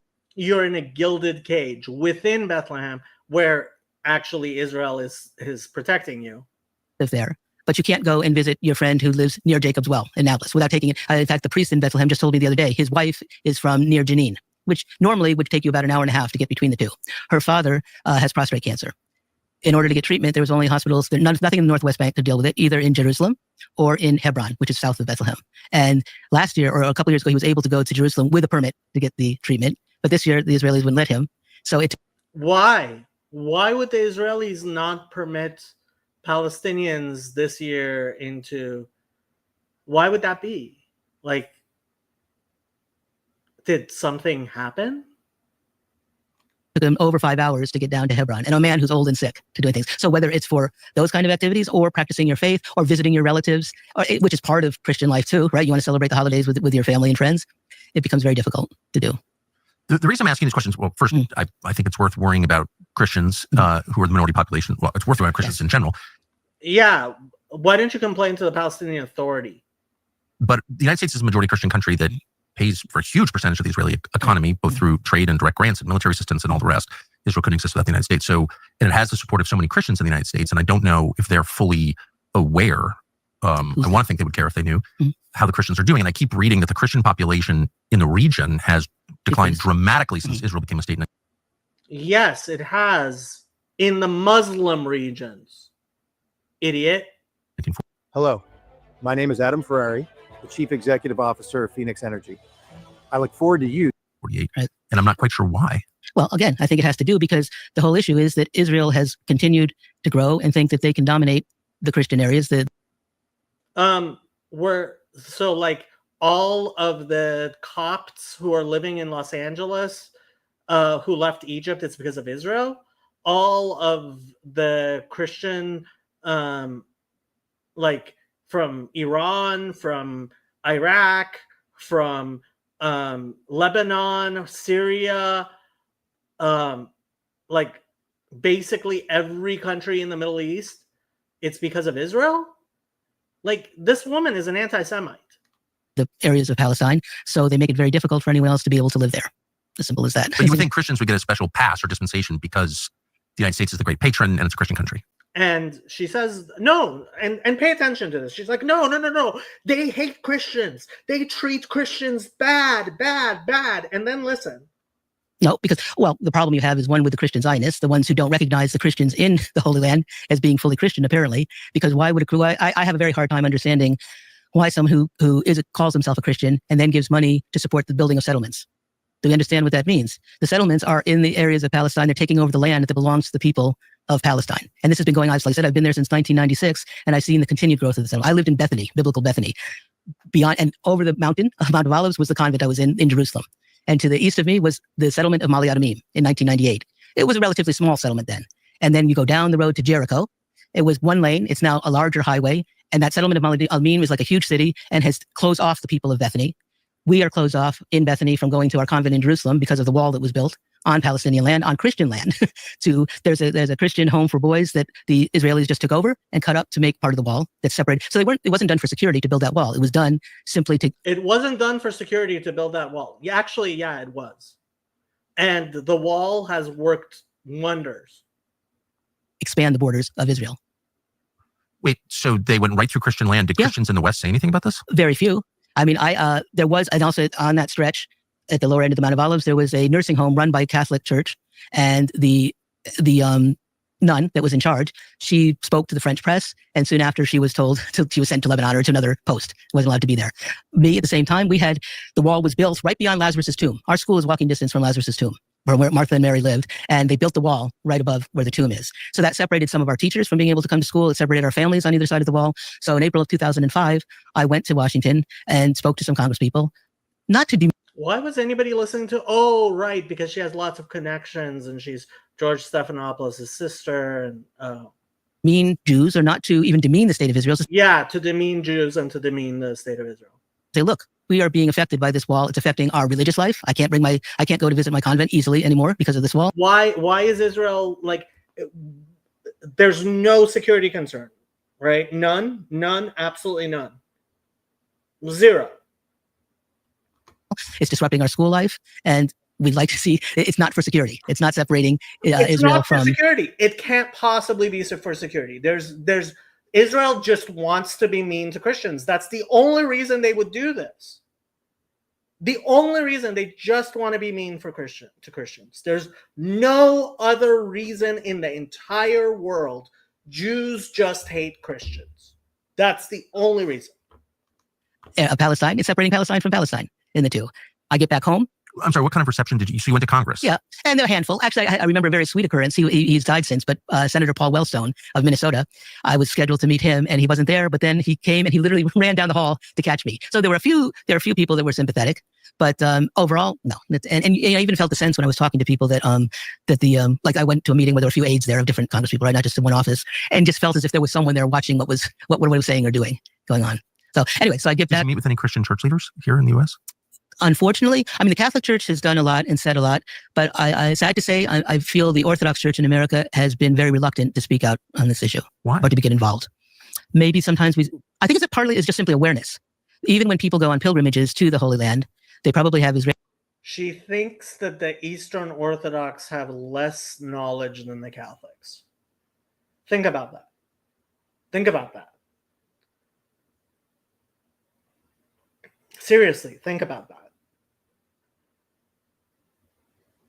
Tour guides, and they don't, it's an amazing experience to go to the Holy Land. It's overwhelming to people, pious. By the way, apparently she has a business being a tour guide. Just saying. Person to go there, and you're thinking about going to see where Jesus was, and here I'm on the Sea of Galilee, and you don't really perceive what that wall means, or who are those people living over there, or how come there's only cars with yellow plates here, and then we were in Jericho, and I saw these green and white plates. What does that mean going on? They don't understand it, so they don't get the concept. What does yellow license plate mean? Yellow plate is for people who live in the state of Israel, and they can go on certain roads, all roads, and for Palestinians who have a Jerusalem ID are allowed to have a car with a yellow plate. And then Palestinians. So, and then she talks about how she had one of these yellow plates, but just a minute ago she was saying no consideration whatsoever. Have green and white plates, and they cannot use. So over that time that I've been here, as the settlements have grown, you build. Because the yellow plates are the Israeli plates, and so like Oslo, there's actually an agreement about who controls what, right? Area A, Area B, Area C, right? And the Palestinian Authority in Area A has full control, right? The Israeli police are not allowed in Area A, right? But like none of this, like the Palestinian Authority doesn't exist. The green and white plates, as if you're listening to her, are not issued by the Palestinian Authority. They're issued by Israel, apparently. The infrastructure for it, the electricity, the roads, separate roads that are used only by people that have yellow plates. As a foreigner and part of a foreign church, we were entitled to have either those, or they also have white diplomatic plates, so kind of diplomatic and religious plates that are there. So there's very much an apartheid system. So she had special plates. She had religious plates. And she later goes on to talk about how she had special privileges because of those. But 2 minutes ago, like we're only 9 minutes into this, and she's contradicting herself wildly. Very much so. It's which gave me the freedom to help my Christian friends in Bethlehem and other places. Which gave her freedom to help people. But like one time, there was a woman who her daughter, they were from Bethlehem, married a Christian who lived in Jerusalem. So he had rights to be in the city of Jerusalem, have blue ID. But the mother, when the daughter gave birth to their first child, she didn't have any way to go to see her daughter because it would be illegal for her to go into Jerusalem to get there. So I had the school van, and I went to Bethlehem, go get her. And a lot of times we'd have a little more leeway. If I go through a checkpoint, they'll see it. So she gets more leeway, except she just said no.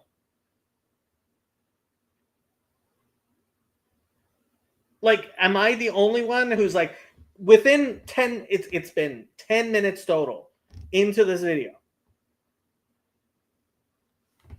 It's a nun, and I'd go pass through a lot easier than someone else would. So I was able to get her through to be able to go see her daughter at the birth of her granddaughter. We're sorry to say it, but this is not a very safe country. Walk through, it makes this and sort of project out your door. Local Americans are aware that there's a system, something like what you just described. Right. But the pretext for it, the justification for it, is that there's a lot of Islamic terrorism. There are a couple of intifadas. It's pretext. It's completely pretext. It's not actually. I mean, Israelis aren't actually worried about anything like security. But why would they be? I mean, like it's completely safe. Israel's completely safe. Like, there aren't videos of people like just massacring Jews. No. Suicide bombings, and it's Islamic terror. And most Americans have been taught for 25 years Islamic terror is this. Yeah, like these Americans who have this weird idea about 9/11 that it was done by Muslims. Like, I know I mean, any rational person knows Muslims had nothing to do with 9/11. Muslims obviously don't. There's no Islamic terrorism whatsoever. It's all the Jews. It's all the Jews. Is a threat, and there's some truth in that, of course. But so we assume there's some truth in that. There's some truth in that, of course. The Christians would be getting an exemption from all this. Why would Christians who are... Didn't she just say she was getting leeway at special plates? Didn't she just say that? I mean, like a minute ago, 2 minutes ago, she was just saying that, right? We're not responsible for Christian terror. There's no such thing. Why would they be penalized for this? Why wouldn't they, again, when the patron saint state is majority Christian, why wouldn't the Christians there be getting some kind of special pass? I just don't understand that. Why punish the Christians for Islamic terror? She just said she had special plates. She just said she had special plates. Because I don't think it's Islamic terror that's taking place in the first place. I think we have to there's no Islamic terror. She goes on to actually defend Hamas. Actually, like, I know it sounds like I'm being hyperbolic. No. Abuse ourselves of that notion that this is a battle between Muslim and Jew, or that, constantly you heard after October. Is every person who works at a desk doomed to get a neck hump? Not if you do this thing.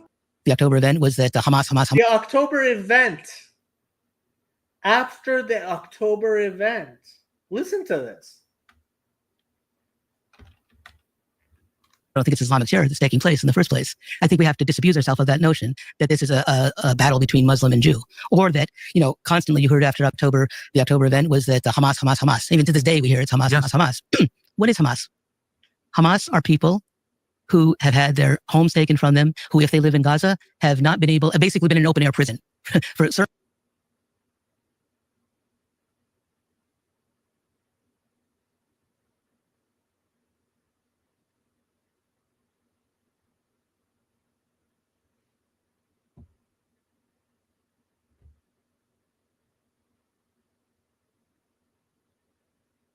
I mean, I don't even know why I'm bothering.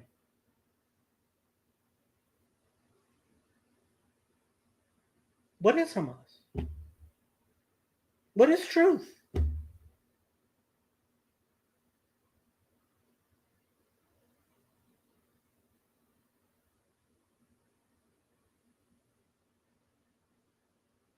I sincerely detest people who dress up in religious garb and use their supposed religious authority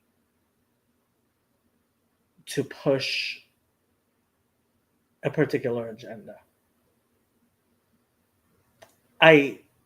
Nothing gets under my skin.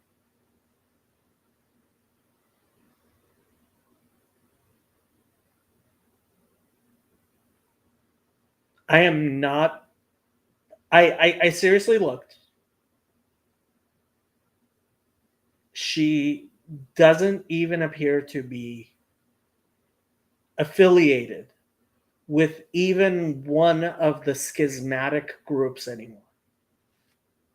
Most recently, she was with Roca A, which is the smaller schismatic group from Rokor.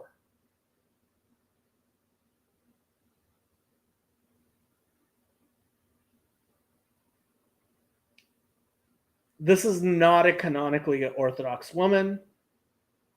She's apparently not affiliated with any actual institution or religious community. And she's dressing and calling herself Mother, right?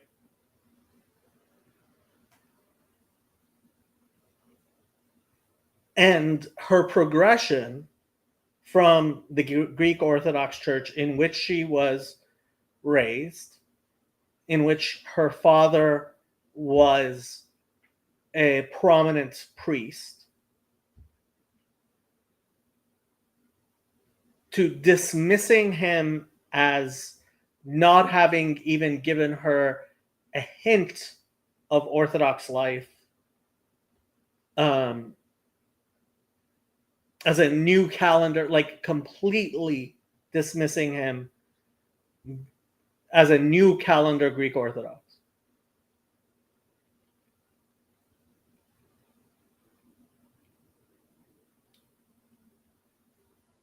Joining Rokor, hating the Moscow Patriarchate because of actions that Yasser Arafat took that, frankly, Israel was not involved in at all, apparently.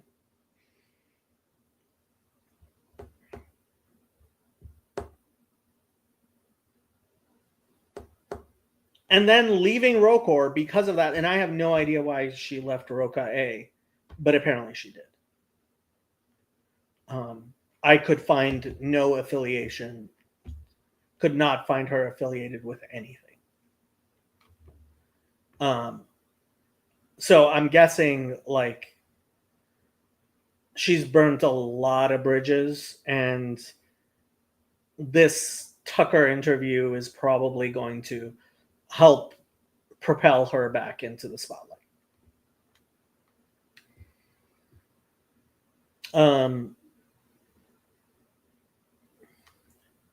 Ultimately, you have to be bought into the narrative that Jews are sadistic psychopaths that will do anything against their own interests. Then it all makes sense. It does sound like living as a Christian in the West Bank or Gaza sucks, and that's why most move to the West. But that's very distinct from being targeted for being Christian, confusing a national fight for religious persecution.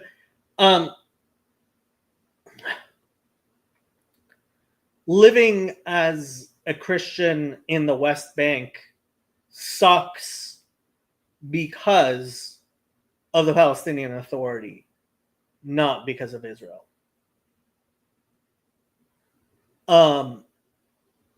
Blaming Israel completely negates the life and the experience of the Christians who are Israeli citizens, including, actually, and they did mention this later,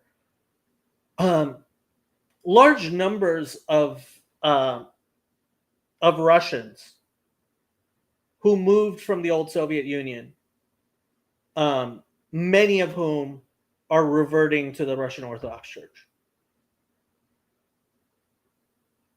including our friend Teddy. I mean, I don't know if all of you know Teddy. He was involved with Paul Vanderklay and stuff a few years ago. He hasn't been for a while. He lives in Israel and got very involved in the Russian Orthodox Church.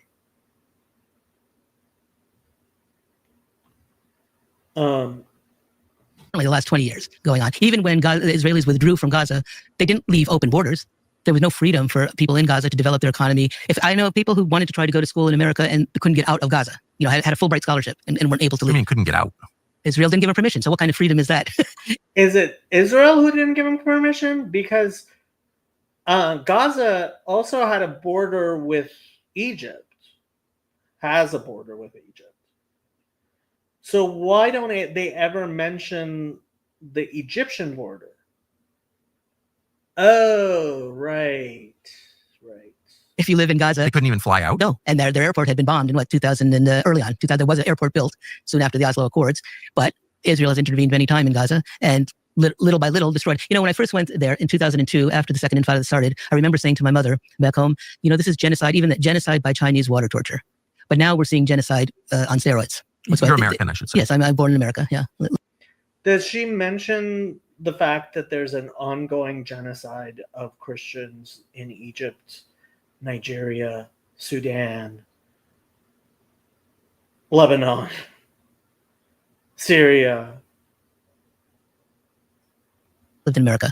And so getting back to Hamas, so also the school I was at has 350 girls. It's in a town that's 98% Muslim. Though it has roots, it's the roots of where Bethany, we're on our school. Oh, actually, here, did I close out? I think I did. So Bethany School, I looked up the school. And yeah, here it is. So the school,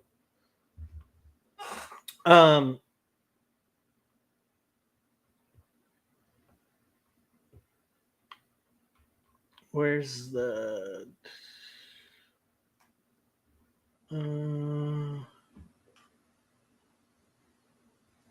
think this is it. Where does it say? Here it is. So this is the website of the school.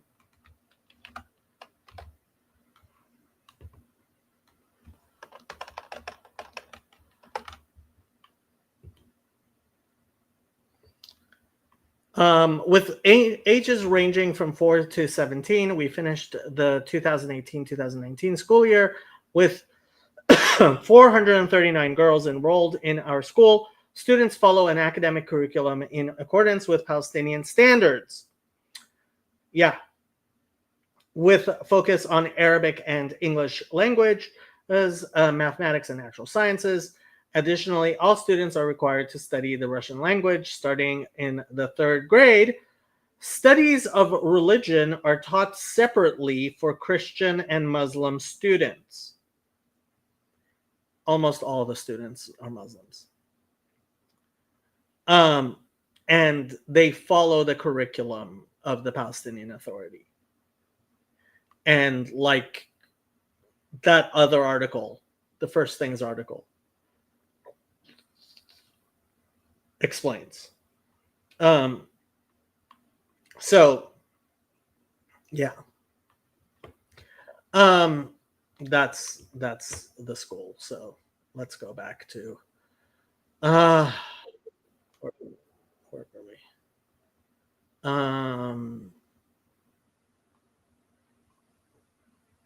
Browns is a stone from the 6th century. This is where Christ met Martha at the resurrection. So we're talking about, and it's the road leading. There's still part of the road that existed when Christ walked during that time and would have seen Lazarus and Martha and Mary. Lazarus' tomb is down the road, right? And so permeated even with Palestinian Muslim culture is the sense that Christians lived here and they recognize Jesus as a prophet. So they respect him and so I'm not saying that everything is perfect. You can't have divisions, but just like not everything's perfect.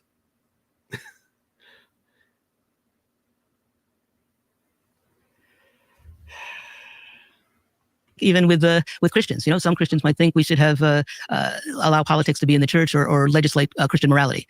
And others would think totally different. So you can have sort of differences of opinion, if you will, and we can all live with each other between that. So with Muslim and Christian, they can have their differences, but overall, the Palestinian culture is infused with both. You're about to lose Palestinian culture is infused with Christianity. You don't know this one trick. Check this out. There. So you were a nun in a majority Muslim town, a Christian nun, in your habit, I assume. Mm-hmm. And which also was to an advantage because pious Muslims are not jihadists, the ones that I know. I'm not saying other parts of the world that may be the case, but in Palestine, it's simply not the case, or Syria or Lebanon or Iraq. The Muslims, for the most part, are they've all grown up together, the Christians and the Muslims, and there's a certain amount of commonality and respect.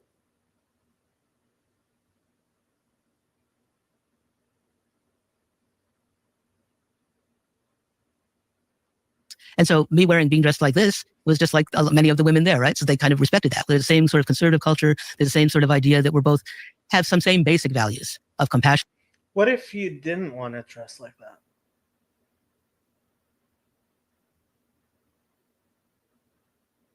For our neighbor, of taking care of our families, and trying to live. They have their form of fasting and almsgiving, and it's actually very. Oh, like Jews don't have almsgiving and fasting? Important to them, and I think the best parts of Islam come from its development from Christian ideas that Muhammad came to know. I'm sure of that. You can sense it. This is a very different story. You can sense the Christianity in Islam. You can sense it. You can't sense the Judaism and Christianity. From the one that we're told in the American media that Christians are imperiled by Muslims in the Middle East. They are not imperiled by Muslims in Palestine. That is an absolute fact.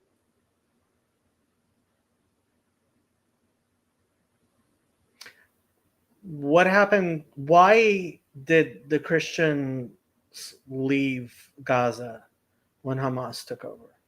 Was it because when Israel removed the settlements, removed everything, why did the Christians leave? Oh. And that's just simply not the case. And again, going back to my school, in our school, we had icons, which are part of the Orthodox tradition, pictures of saints, and crosses in every classroom. No problem with that. Did you have pictures of Jesus?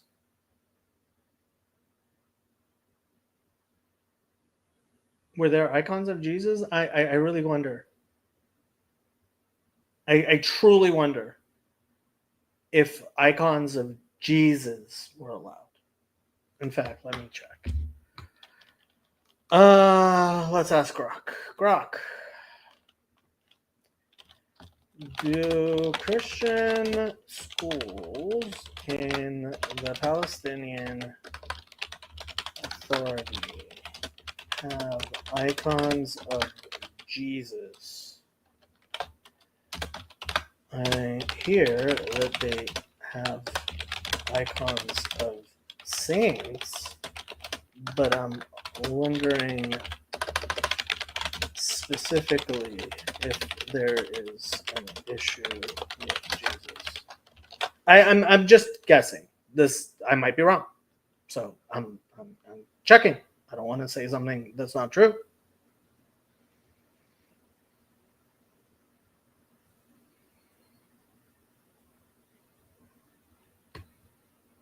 While he's searching, let's keep on going. I could show you a photograph, I can't now, but of the graduates of the latest high school graduation, and they're embracing the nuns there. They're dressed actually in a more secular way, and it all. So a lot of your students were Muslim. All 98%. The only Christian your students were Muslims? Yeah. And about half the and the teachers were Muslim. Half the teachers during the time I was there have some Muslim, some Christian. In a Christian school. Yes, and actually that's all throughout Palestine. The Orthodox is. Because if it was all Christian teachers. Is relatively small. We do have schools in many of the Palestinian towns, but also Catholic schools, Lutheran schools, and most of the population, most of the students are Muslims. Huh. And the beautiful thing about where the great danger is, if the Christians continue to diminish, a key part of Palestinian society and within Israel as well, you go to Nazareth, you'll see many Catholic-run hospitals, schools, and so it's a fabric, it's a part of the whole character. But I'm just still confused by the idea that the Christian population is declining under Israeli rule. Yeah. It's not declining under Israeli rule. It's declining under Palestinian rule. It's not declining under Israeli rule. It's declining under Palestinian rule. I think just the opposite. What gives them what I observed from my time in Israel and going back every year is that they do not want any Palestinians there. So the majority of Christians in Israel and Palestine are Palestinian. So they have to leave too. What grieves me is that the Holocaust is a horrible thing that happened. People slaughtered fairly quickly. Sometimes the thought comes to me when I've driven between, there's a tunnel road that goes from Jerusalem to Bethlehem, and it's only for the settlers to go on down to the continued settlements that lead down further south in Israel, to Hebron, or actually I shouldn't say Israel, into Palestine, other Palestinian territory. As you're going, that tunnel road has been carved out of land that belongs to people in Bethlehem and Pizzaballa, which you're passing by on that tunnel road. So it's like a living death. How would you like to be a man? That was your grandfather's olive trees, but now it's controlled by Israel, and you're not even allowed to drive on that road. And on that very same road, I remember a poignant picture. There was a woman that worked at our convent, she was a nurse and took care of the nuns, and she had a home, a very typical stone Arab home, beautiful home with grapevines. I remember going to pick the grapes at the house. That is now part of, they just confiscated the land. She fought it. She fought as long as she could to try to keep her property. They just confiscated it. It was just like nothing. They just confiscated. They just confiscated. You just come and take things, just as if it's nothing. And I remember passing by there some years, and there's slowly new Israel homes are being built that look very different. And there's something that looks out of, as if it belongs to biblical Palestine. And so what I was getting at is that these people, they're dying as they're living. Because it's like, and I remember sitting at the home of one of those people in Pizzaballa, and they had lived in the center of town. It was his father's home, and then he built a new one near the Talitha Kumi Lutheran School. And I literally was sitting with them one afternoon, and he gets a call from his brother. The Israelis are here. They're pulling up our olive trees, cutting them down on some of their land. And he ran over. He collected as many of the trees as he could. Military order. That's what it was. They just go and do it, even though it's not their land. And then military order, nothing you can do. They have jeeps and weapons. You're not going to stop them. But he was able to take some of those trees. This shows the resiliency. And the word is samud. It's like, it's a quiet persistence. This is our land, and we're going to stay here. And this man is a doctor who studied. It's a quiet persistence other than that October event. Hungry. He took those olive trees, and they now are on a plot of land next to his new house and trying to grow. So it's like, I'm not sure what Israel is trying to do. I mean, it's horrific what's going on in Gaza. She can't understand it. Like what? I mean, the October event was just an October event of celebration, of freedom, of joy. What Israel, like, these are just bloodthirsty Jews. And what is very concerning to me, and why I'm grateful to be on your show, is that what is going to happen. You've never seen a pillow like this before. Have you heard about Dorilla Ergo? It's the cutting-edge ergonomic pillow that people actually... The people that I know in the West Bank, Christian and Muslim, it's not said, but it's like, we're next. That what they've done to Gaza is going to come to us, because who's going to stop them? Already.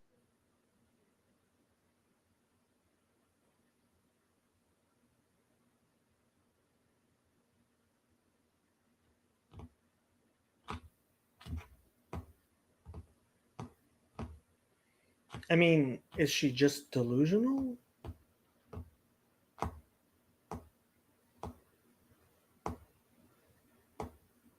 The October event.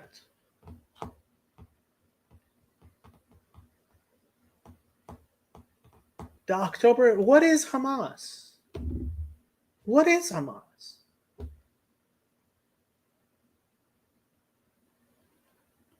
In the northern parts where the UNRWA, the refugee camps were. I was there in September. They'd already been making raids. I was in the center of Jenin, right in front of the Catholic Church. They had bulldozed the middle of the road and broken the water pipes. No bullet holes. I lived in 2002 during the Intifada in Bethlehem. The whole city was full of bullet holes. So there hadn't been any confrontations, but they were still bulldozing and doing what they wanted to do to wreck the infrastructure, to make it harder for people to go to work up there. But now, in the last 8 months, they've cleared out. To make it harder on people. That's the only reason they do stuff like that. First of all, I have no idea if what she's saying is actually accurate. I wouldn't trust her further than I could throw her monastery. At least 15,000 people in Tulkarm and Jenin in the northern part. They're not in their homes. Do you hear those stories? And these affect Christians as well. If it ain't broke, don't fix it. It's a cliche for a reason, because it's pretty good advice. But sometimes change, no matter what the push to a completely freeing for a cell phone. PureTalk.com. American Christian churches send money to a government that does this to Christians.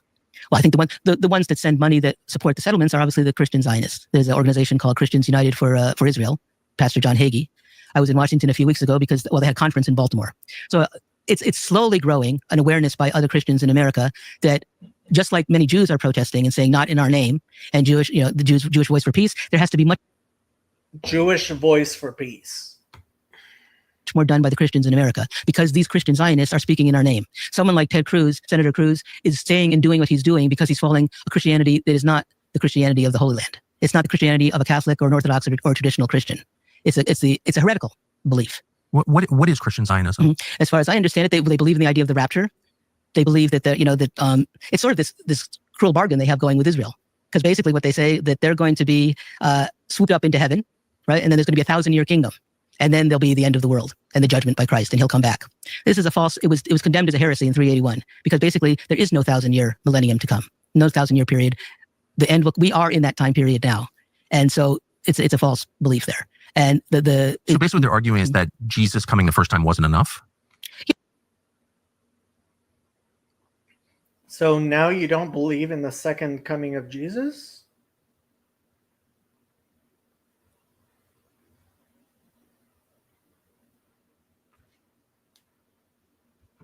What did I call this stream? Really, truly, absolutely orthodox? Yeah.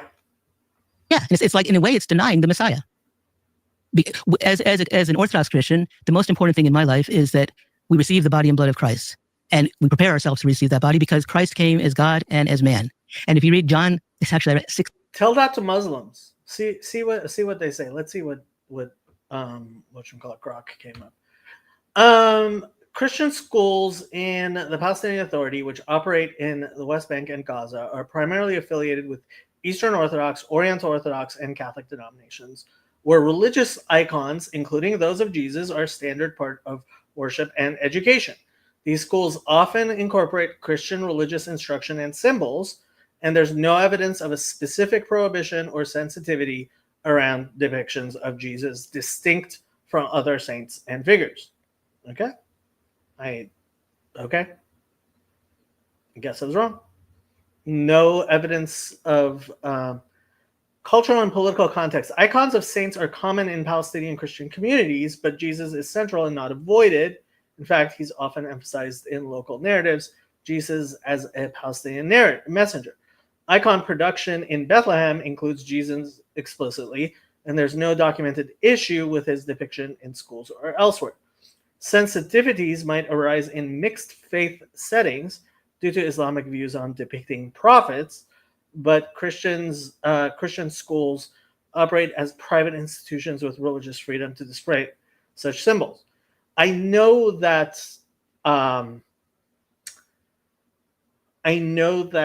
when there's Christmas stuff, like when there's processions, they don't carry the crucifix. I've definitely seen that, but yeah. Searches across reports on PA Christian communities, school descriptions, and religious practices found no mention of schools removing or avoiding icons of Jesus while retaining those of saints. Challenges for Christians in the PA include broader political tensions, but not icon-specific issues related to Jesus. Okay. Yeah. Okay. 6:6. First he says, "Take, eat, this is my body, and drink, this is my blood." And many people that heard the saying and found it to be a hard saying and turned away from him. Yeah. So everybody was Jewish then, right? But some believed and some didn't. And some continued to follow only the law. And some said, and Christ superseded the law. He said, there's something more than that law. I am the law. I fulfill the law and the prophets. We believe in the Feast of the Transfiguration. On Mount Tabor. It takes place near Nazareth. I've been there many times. And in our icons, in our images, you see Moses and you see Elijah aside Jesus, because the law and the prophets have been fulfilled in Jesus Christ. He came and said, I'm the church, I'm your salvation. And you know what I think often about is where I lived in the Mount of Olives, St. Mary Magdalene Convent, right above it is a Catholic monastery called Dominus Flavit, Christ wept. It's where Christ wept. And I think of it often now because to some degree with Muslims to a lesser degree, because they retain some of the Christian sensibility, but he's weeping over the people that didn't see him, that didn't understand who he was. And so Muslims are basically Christians. Like Muslims and Christians just perfectly in alignment. So they follow only the law. And I think that's why you see these are people that can somehow justify. Yeah, like Muslims don't follow law at all. Like, not at all. Like, Sharia isn't a thing. Like, Muslim law, nothing. Not a thing. Allowing for the starvation and ethnic cleansing of so many people. Because think of the story. Remember that October event? What allowed that October event? From the Gospels, where Christ heals the man with the withered hand. Yes. And he's looking behind him are the Pharisees. And he's grieved at their hardness of heart because he was healing, doing a work on the Sabbath day. And that was against the law. And so now these Christians of wrong belief believe that they need to rebuild the temple as part of their plan. So they believe that the current state of Israel, which has nothing to do with the biblical Israel, is needed to be built up so that then somehow they can restore and build that temple, fulfill an obligation of the law. And the price of that, they're willing to forego the compassion that Christ talked about and allow people to be starved and wiped out.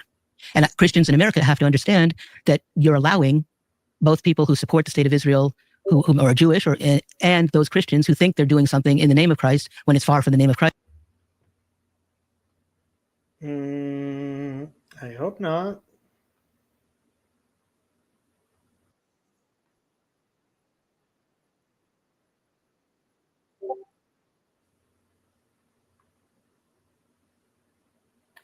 Wow. Yeah.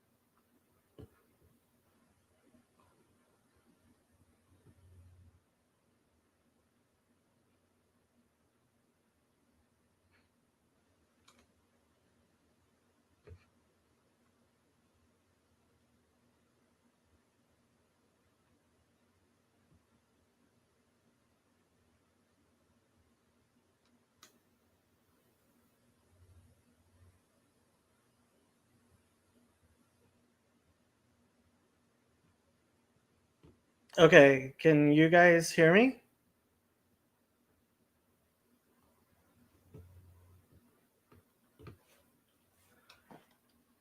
I mean, I'm trying to see what's going on in the back end.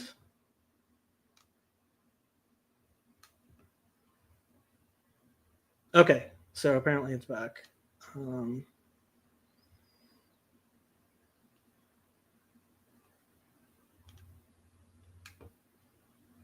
Let me just see if I can figure out what was going on.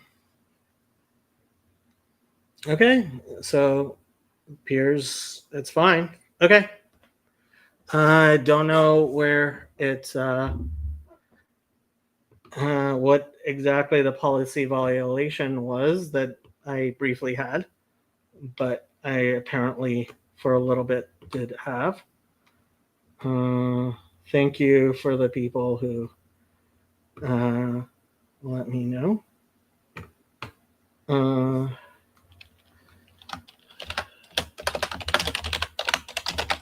Okay, so back to reality. And it's actually causing the end of the Christian population in the Holy Land. It's going to be, the numbers have dwindled. Now we're getting to the small thousands. I just received a call the other day. Jacob's Well is in the and yeah, apparently like it had a message which said it was a policy violation. I don't know which policy. As far as copyright goes, this is definitely fair use. I have a link to the actual stream going. I am commenting on it. It's at 1.5 speed. I am not infringing on his copyright at all. Or in fact, this is probably advertisement that he would not otherwise have, and this is political fair use. So that should be clear. But I don't even know what this might have been, because why it let me back on, whatever. Large city of Nablus in the center of the West Bank, which has been grievously, raids take place all the time, and it's very difficult. But what happened the other day was that a Christian-run factory, in Nablus there's about 600 families, around 600 Christians, number of churches, and Jacob's Well, which is a very important site to us. We always go there on a pilgrimage when we can. And their factory, no warning, no permit. First, on June 26th, I believe, the Israeli army came in and confiscated some of the factory equipment. And then 2 weeks later, they came and blew up a big portion of the factory. So how are people supposed to have they gave no... Why? Like, they gave no reason. The Israelis didn't even bother giving a reason. Why would they actually give a reason?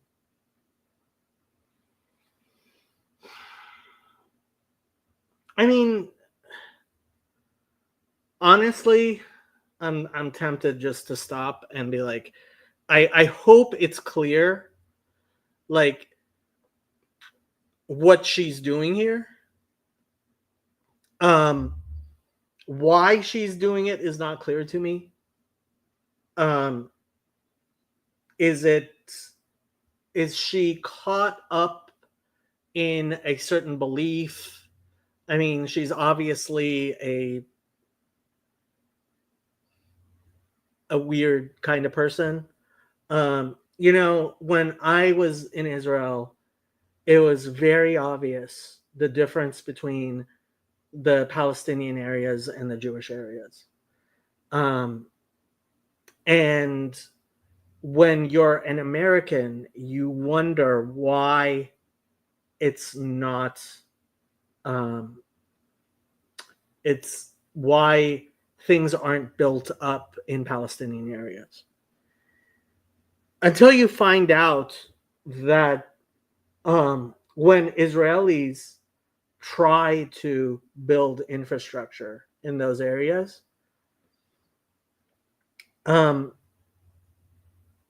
they actively get stopped because people view it as a type of gentrification and Israelification, and she seems to have that sort of aesthetic. She's like, oh well, it's natural. Like Mala Adumim, I've been there too. Is like this bustling, and my guess is that it has some connection to wanting a more traditional, more rustic, more ancient way of life, which is part of her worldview.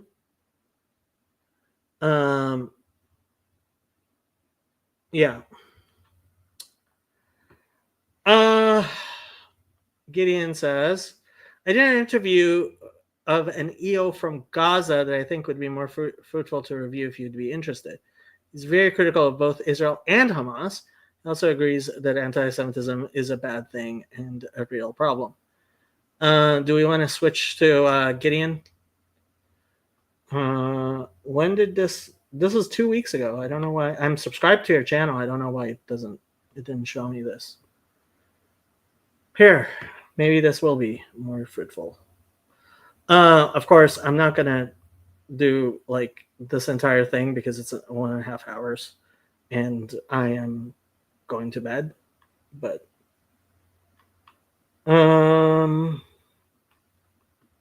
all right, hello everyone. Today I have Khalil Sayegh, I think it's how you pronounce your last name. I should ask you before we went live. I wanted to ask you today about your experiences as a Palestinian Christian, and as well some of what's been going on recently in the news. There's been a renewed sort of focus on Palestinian Christians recently, but I often feel this discussion is like Americans having discussions about what goes on in Israel, Palestine, with very little talks with people who actually live there or have lived there. So last week I had a few Israeli Christians on to discuss their experiences living in Israel proper. But I know in the Palestinian territories, there's a very, very different experience. So welcome, Khalil. Thank you, Garon. Thanks for having me. I'm very much looking forward to our conversation. Yeah, so you grew up in Gaza, I think especially during the Second Intifada. So maybe you could talk a little bit about your experiences growing up there. So my first conscious memory of growing up in Gaza as to relate to the conflict or the Intifada was 2001 when the Israeli forces start bombing Gaza using Air Force. I remember I was at school, terrified as a kid, looking at what's happening, the bombing. It was my first time experiencing bombing.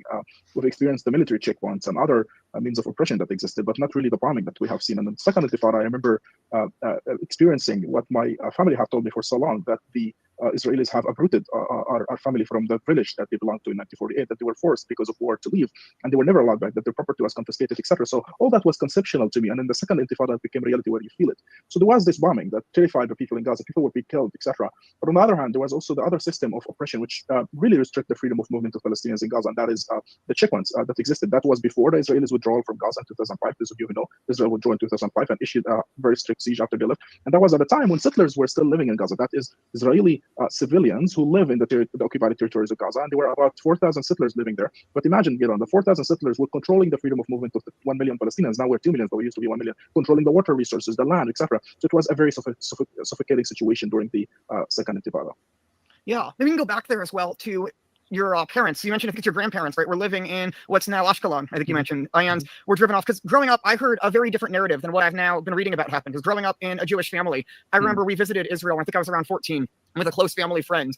And I remember the mother of this close friend telling me about how her father was a Holocaust survivor. And then he came back to Romania after the Holocaust, and there was nothing left for him there. So he came to Israel, got right off the boat in 48, and immediately took up weapons to go fight. Because in their mind, the invasions of the various Arab armies in 1948 was an extension of the Holocaust. And that's how I learned about it growing up, is that this was a war in which, had the Israelis not won, they would have all been, like the Jews would have been wiped out there. So I'm curious if you can tell your narrative of how your family understood this. Yeah, so the story, people misunderstand the story as if it started in 1948. And the story, if you take it as it started in 48, I think you miss the whole point. It started much before that. Since the Jewish immigration to the land of historical Palestine, there has been issues. And we saw, revolutions, and we saw uprising by the Palestinians rejecting Jewish immigration. And rejecting Jewish immigration out of a very concise reasons. As Palestinian Christian have written in one of the papers, Carmel paper, or Palestine paper, I'm not sure, one of them, my memory has forgotten. He said, we would be willing to welcome the Jewish immigrants to Palestine, but with two conditions. The one, they have to learn Arabic, and the second condition, they have to forsake their foreign passport. So meaning the objection to the Jewish immigration to Palestine wasn't because it was immigration, but it was because it's colonization. The Palestinian intellectuals understood very well that colonization.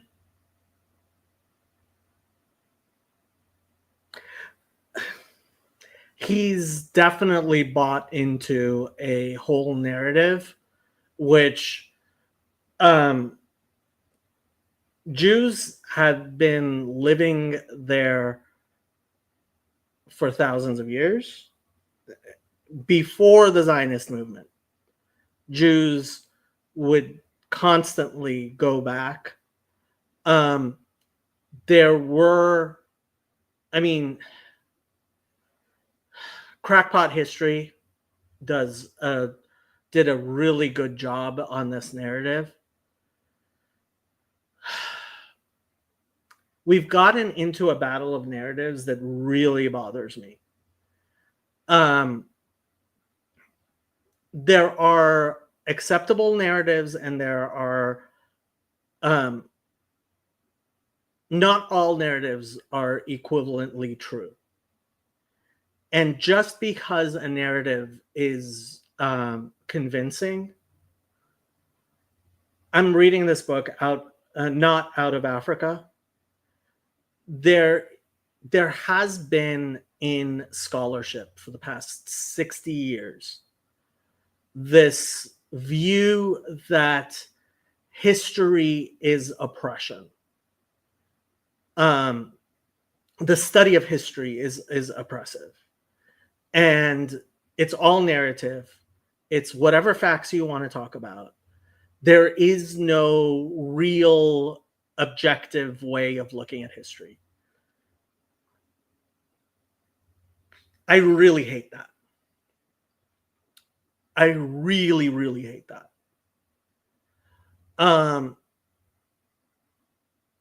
And this really appears to be that type of thing. Yeah, the history did not start in 1948. It didn't start in 1928. It didn't start at 600 or 100, right? History is always building on history. And he's very conveniently, I guess it's the second Aliyah period that he's really talking about, not the old Yishuv. And it's not like the old Yishuv didn't have problems with anti-Semitism. The Zionist project is about to establish a Jewish state in their land, and they're not only coming as immigrants. And that's why they refused the Jewish immigration. Then the story of 1948 actually... That's why they refused the Jewish immigration. A lot of the people, again, go back and read Mark Twain's visit to from Innocents Abroad to Israel.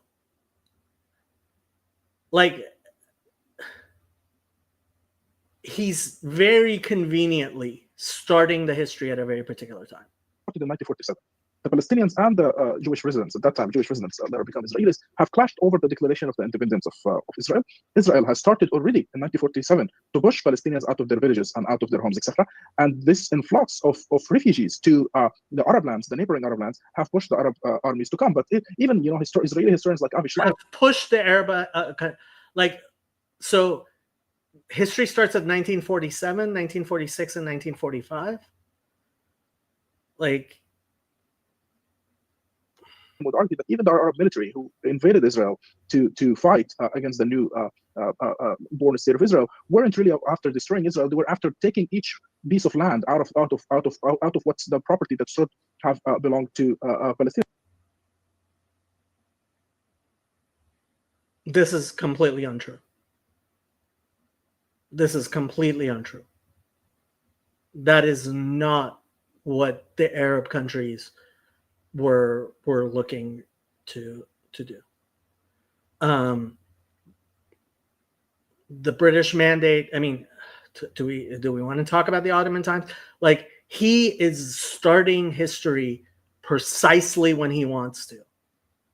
And he is revising what happened in 46, 47, 48.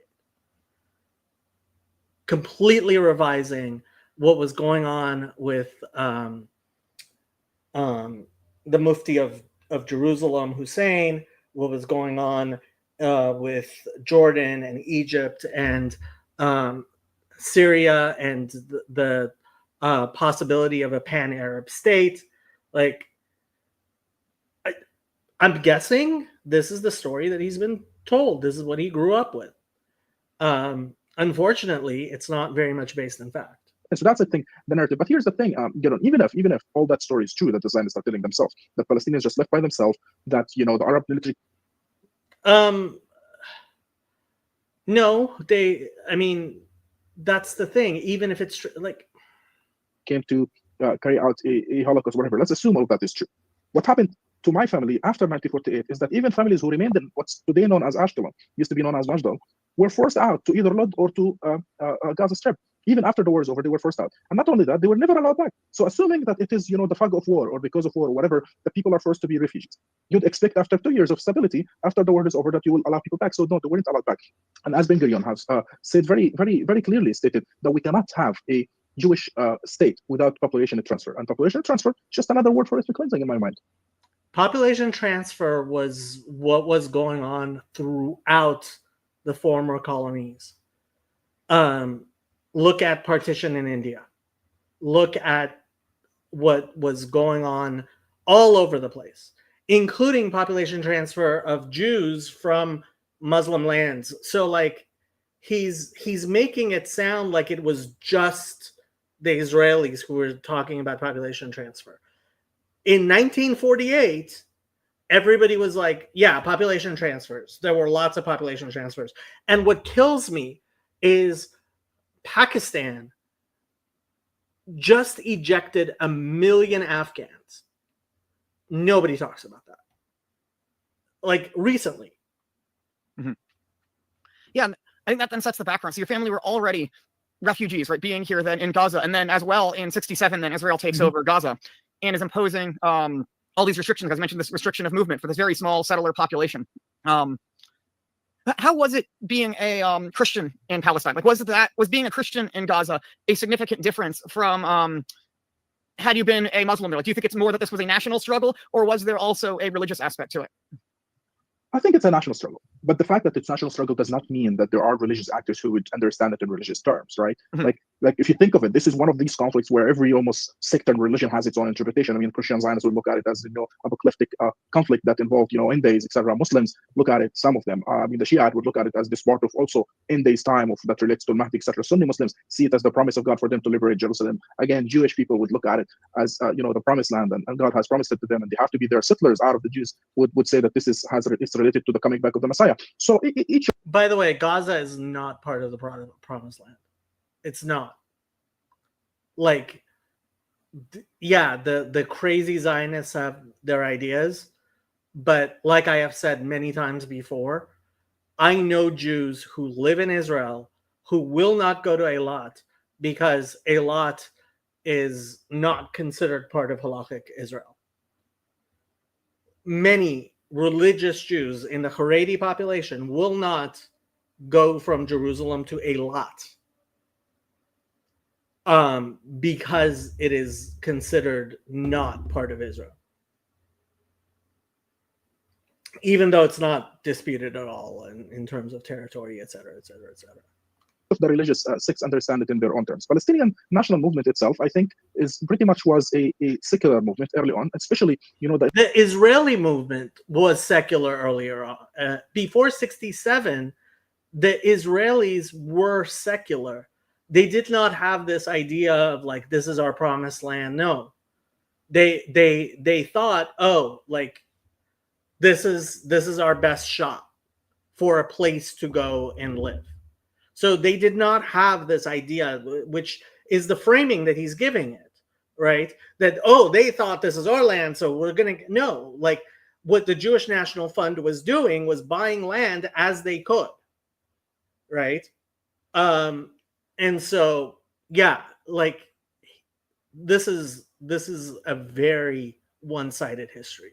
Intellectual leaders where a lot of Christians were, taught and learned in France and London and other places. However, when with the rise, it's not just a one-sided history, it's an indefensible history of the Islamic movements, Hamas and the others, right after the 90s, I do think that the conflict took the shape or the form of more an Islamic. Yeah, so in 1920s, it was more of a religious fight. 1930s and 40s, it became much more of a secular fight. There were always both components, and there continue to be both components. In the 40s, 50s, and until 67, it was mostly secular. After 67, on both sides, it became religious, more and more religious, until the 90s and hitting at 2000. Now it's become a religious fight. Although I have to say, like, it's not the Imam al-Azhar who for hundreds of years was the leader of Islam, Sunni Islam. And it's not the Haredim. There has grown a political, sometimes what's referred to as Islamism, that has made itself very so I still usually have a much easier time agreeing with traditional Muslims. And you have to remember, most traditional Muslims, if you ask them what their mazhab or aqidah is, they will say, I have no mazhab, I have no aqidah. They will say, I don't involve myself in that.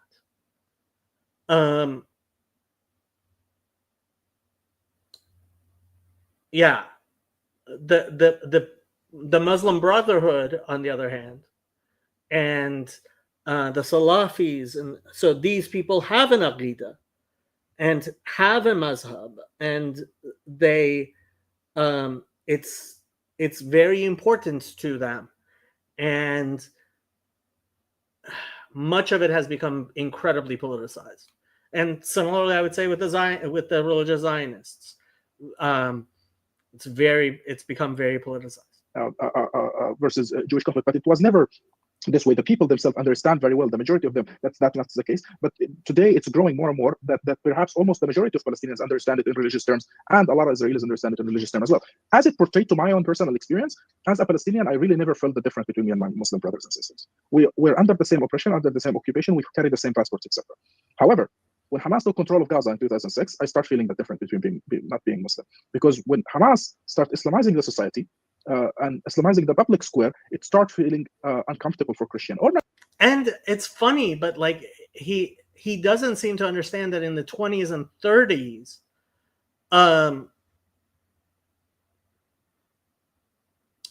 the Palestinian Muslim rulership was somewhat of a religious rulership. And so again, he has a particular history which he's grown up with. It's an indefensible history. Christians, anyone who wasn't a Muslim or adhered to a very strict interpretation. And there are people who are like, well, this is his history. Like, how dare you say it's indefensible? And it's like, this is what his grandmother told him, right? And it's like, well, truth matters, right? Truth does matter. And not only does truth matter in the past, but truth matters in the present, because he seems surprised at Hamas. It's like, well, if you knew more history of Islam that Hamas follow, will feel forsaken or foreseen that they are outside of this, whatever public square religion they are trying to impose or achieve. And that made me feel forsaken. And then later on, actually, it turns out that Hamas, even themselves, when it comes to religion in the public square, even themselves had to moderate, because the Palestinian society was far more moderate than the Hamas ideology and what they wanted to achieve. So they themselves, they had to limit their own attempt to Islamize the society. And then, you start feeling the difference. But by then, I had already left Gaza. Yeah. You grew up as well, right? Your mother is Catholic, your father is Orthodox. So you've experienced sort of both aspects of the Christian community. And I also know there's an evangelical church, and you spent a little while with the evangelicals. So what is it like, the relationship among the various Christians in Gaza? As the community starts shrinking and shrinking more, people are leaving more and more because of the siege, because of the war, and also because of Hamas and the Islamization. There became a bond between all the churches in Gaza, where you sometimes find the same person who goes to the Orthodox church would go to the Catholic church after and goes to the Baptist, because there was such thirst for Christian teaching and such thirst for community. People want to meet each other, see each other, etc. We were around 1,500 only in Gaza, and you can imagine the need to really communicate. The Catholics needed the Orthodox, and the Orthodox needed the Baptists, and etc. They married from each other, they intermarried. That's the only way possible to continue to have a continuity, because you can't marry a Muslim by law and also by faith as well. So all that has bounded the community altogether. I remember I would go with my dad to the Orthodox church, but I also would go as a young kid to the Catholic church. But as I told you before, I wasn't really a faithful Christian up until I left Gaza, actually. And it was there in Ramallah through evangelicals that I became a faithful Christian. And I was evangelical for a long time of my life. And now I'm in this space where I'm sort of going back to the tradition and reclaiming this heritage where I came from, where I found more rich into the theology and the tradition than I've ever had the experience before. Yeah. Something I've tried to highlight as well on this channel is the experience of converts throughout the Middle East. Because there's sort of two interrelated issues, right? You have the native Christians, and I found in a number of countries in the Middle East, the native Christians will have it perfectly fine from various Muslim governments. But I have a lot of friends who are converts from Islam who, when they go to local Catholic Orthodox churches, are turned away by the local priest. Yeah. They won't baptize them. And yeah, if you could talk about that at all. Absolutely. So this is more complicated issue and sensitive for everyone. I think that there is general consensus among sensitive for everyone. That's actually part of the Tucker video. Where he asks her about this and she's like avoiding it. Sense like Wajib al-Qatl is real. A Muslim who converts to Christianity is Wajib al-Qatl. Meaning it's fine to kill them. In fact, you should. Traditional churches not to accept converts, because there is verbal understanding between the Islamic governments previously. Verbal understanding? Oh no, it's a physical understanding.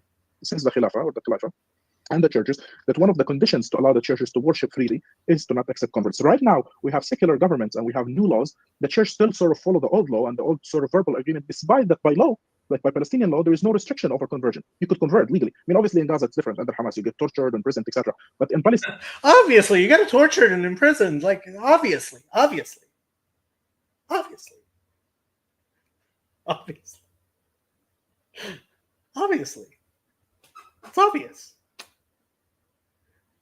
It's obvious. Officially in the West Bank, there is a freedom of religion. It's complicated within the law because the First Amendment says that Islamic law is where you get your legal basis, but it's a very vague terminology, and thus there is freedom. And I know converts themselves that have experienced horrific stuff, and converts who had it more comfortable. So the evangelicals would be the ones to accept them more. Evangelicals are not bounded by this tradition of the verbal agreements, and they're after they're named by this fear. You mean? evangelicals, right? So they are after evangelism. So there we would experience more conversion there. But the Orthodox Church in Egypt, you'll see more converts who would come to Christianity there. But definitely, it's a more difficult situation for converts than for us. Overall, I think that the Palestinian Christian experience, I mean, the majority are obviously the natives who have been there since, the apostles, and their families has been there generations and generations. But we obviously, I've been always advocate for accepting our converts, brothers and sisters, because I think that's the church teaching is very clear, and the Bible is very clear on that you shouldn't turn off anyone who wants to adopt that faith, even if this will bring about persecution. Yeah, absolutely. And I've found signs there's some resentment of converts will have against the native Christians, because the native Christians will be treated fine. There's a tension there that needs to be worked through. And one of the big reasons I wanted to bring you on is I found a lot of tension between the Jewish Christian communities. There's this large number of Jews who are believing in Jesus now, only a few coming into the traditional churches, most going through things like Messianic Judaism and so on. But I found even among Jewish Catholics, sometimes they're wanting to downplay the experiences of Palestinian Christians out of a concern that they're sort of being ignored. And I saw you were on LifeSite News, and one of the things you mentioned there is how no one had really covered your story. And I think from the Jewish Christian perspective, I'm in a number of Facebook groups and Twitter groups and so on of us, that they'll hear constantly is they'll say, oh, all the media ever talks about is the Palestinian Christians, and they ignore all these converts here. So it's very good to hear, I think, the importance of bringing our communities together and standing in solidarity as Christians, regardless of country and regardless of cradle or convert. Yeah, we all come from different ethnic and religious backgrounds, and once you're in Christ, you're in Christ, right? Like there's no Jew and Greek, and that's, I think, an emphasis that we have to emphasize on. But I think, especially with regard to our Jewish Catholic or Jewish Christians brothers and sisters, I do feel, and that's has been my reading. I have friends who are Jewish converts. I respect them. I love them. I always check on them. There is a sense that the last string attaching them to their Judaism is their Zionism. And if they forsake their Zionism, they're sort of not Jewish anymore completely, because they're already, casted out, right? Like the one thing that will make you un-Jewish for your average Jewish person is if you believe in Jesus, right? And thus, this, line of Zionism that they keep until the last moment. So they're very careful not to critique it or to allow it. And the Palestinian experience, at its very core, it's challenging to the Zionist narrative. I'm not saying that you have to forsake your Zionism completely to accept the Palestinian narrative, but at least it will shake the Zionist narrative to its core. Because as you said, you learned in the Zionist narrative, but it was great what happened in 1948. You have to go back. You have to really fulfill your statehood, except for. And like Anonymous says, this is bullshit. It's funny that it's bullshit. Like, so Glenn, what's his name? Greenwald. He talks about how his Zionist upbringing, like he was being taught this horrible Zionist stuff. But then you listen to him more, and he explains, oh, well, no. We learned about all the bad stuff. And I was like, hey, look at all this bad stuff. And like, it's brought up, right? Which is something that just gets glossed over completely. Like the way he's describing it, like, it's just not so. It really isn't. If you have not noticed the neuroticism within the Jewish community, I don't know what to tell you. But we are definitely our own worst critics. And if you don't recognize that, you haven't been paying attention. For Palestinians, that was a tragedy. And guess what, Giran? For the Catholics, that was a tragedy. For the Orthodox, even for the Presbyterians. Because churches were emptied in 1948. Some villages, the village of Biraim, up in the north of what's today the state of Israel, was bombed and destroyed completely by the Israeli military, despite that there were no resistance whatsoever. It's a Catholic village, it's a Maronite village, which belongs to Rome. It was destroyed completely, and the residents are still alive until today, and their grandchildren, and they became citizens of Israel. They're even within the state of Israel, but they're not allowed to rebuild their church, and they're not allowed to go back to their villages. So that narrative, I don't know what the story is that he's telling. I don't understand how Israeli citizens aren't allowed to buy land, and like, I am guessing what he means is their land hasn't been returned. That's the only thing I can imagine. Because if you're an Israeli citizen and you want to buy land of Palestinian Christianity and the damage that was done to Palestinian Christianity by the Zionist project, I think one that challenged Zionism to its core, especially if you're a committed Christian. And I think that's why a lot of our brothers and sisters are very hesitant to engage with us on these matters. Yeah, you actually have done a bunch of engagement. That's one of the big reasons I reached out to you. So we'll get to that when we get to that part of your story. But I want to get back to your story a little bit. You mentioned you eventually move from Gaza to the West Bank. What caused that move? In 2009, I've experienced the first war, full-scale war. I was in my school, and I've witnessed with my own eyes the bombing of graduation of police academy right next to my school. I was only 14 at the time. I saw 200 people being killed in front of my eyes. I went out of my school. I remember seeing the body, the blood, the parts of the bodies on there. And it was very traumatizing, very shaking to me. And we spent about 4 weeks under attack by the Israeli military. It was really a horrific experience. The siege was being tightened in Gaza. We will get 6 hours of electricity out of 20 hours of 24 hours. The food became expensive. I could look at people, despite that I was 14, graduating from their colleges and not finding jobs. And in my mind, I've said, there's no way I could stay here. Like, this would be my future. And I could see how Hamas are stubborn and the Israeli are stubborn, and they're going to keep fighting together for a long time. I mean, my dad thought it would take a couple of years, 3 years. I thought it would take 10 years or more. And unfortunately, I was verdicted on that. And in addition to that, I did not like Hamas as a authoritarian regime. I mean, they were imposing all sorts of authoritarian measures in Gaza that are restricted to freedom, but also they were illiberal, and they were trying to impose illiberalism on the public square generally, not only with regard to religion, but with regard to morality, with regard to how you look, etc. And I did not like that part. All of these things forced me to move to the West Bank. Mm-hmm. Yeah. One other question I've always had, and I've never been able to find a clear explanation of, is that there's this vote for Hamas in 2006. The international community comes in and brings a vote and so on. And then I've heard there was never another vote after that. But like, why was that? Like, why did the international community impose an initial vote, but not impose a whole constitution that came with that?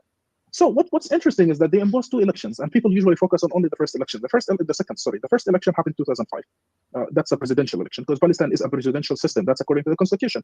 Who won? Fatah, the Palestinian Authority, won.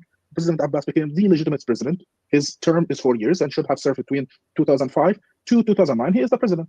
Then when Hamas won the election, not by majority, by the way, they won by the destruction, but they did not win the majority of votes. The majority of votes were distributed between Fatah and other parties, etc. But they won around 48%, which is a huge number, by the way. And a lot of people who voted for them are not even Hamas. They just voted out of how sick they were of Fatah and the BA and corruption, etc. So this happened, and President Abbas was also the legitimate president. So Hamas had to divide power. When you win a presidential election and they win a parliament, you have to have 2 separate powers, the president power and then the parliament power.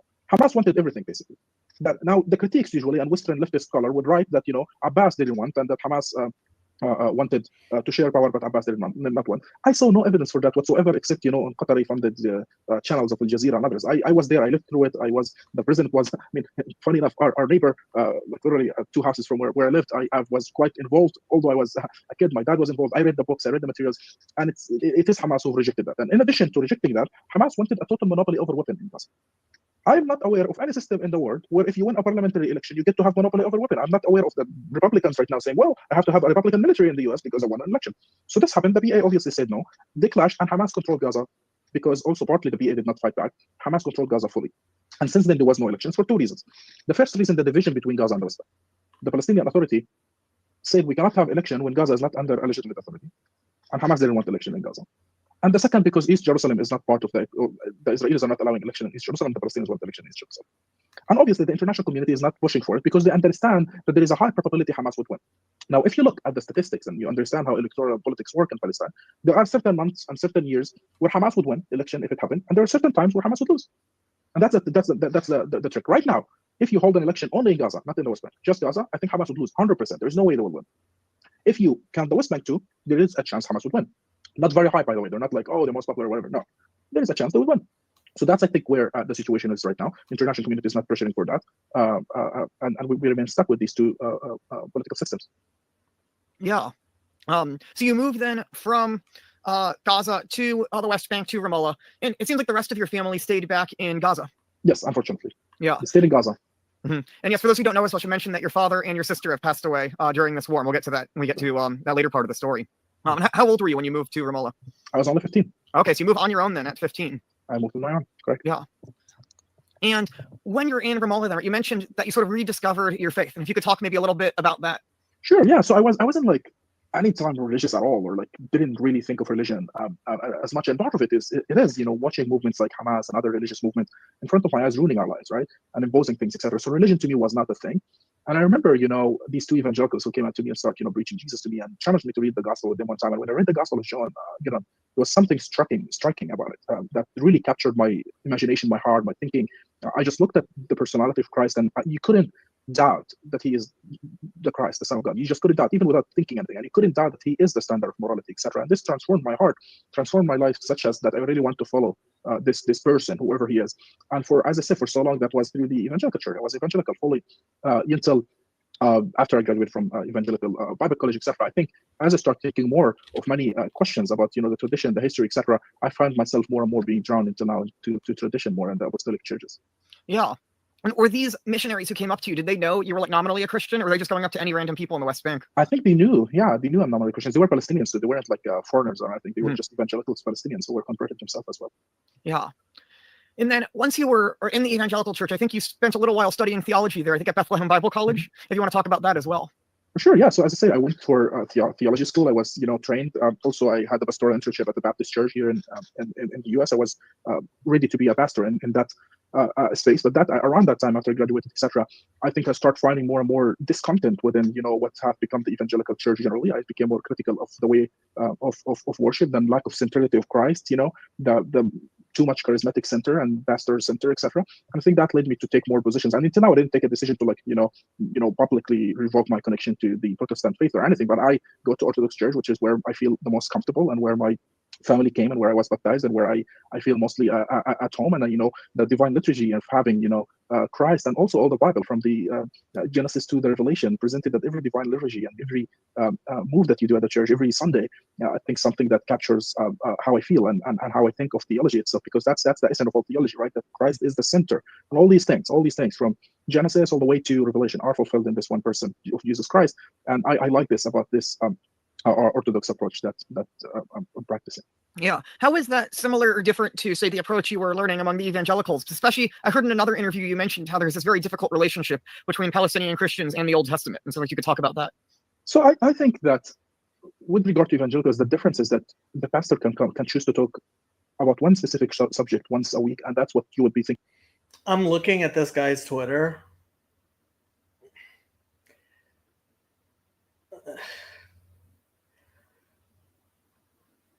Seems like a grifter to me. About all the time. It's about the sermon and then the worship before, not necessarily Christ-centered. You don't really get from A to Z. And it works for a lot of people. I'm not saying it just works. To me, I explain, I think I respect the evangelical faith. I respect the evangelicals.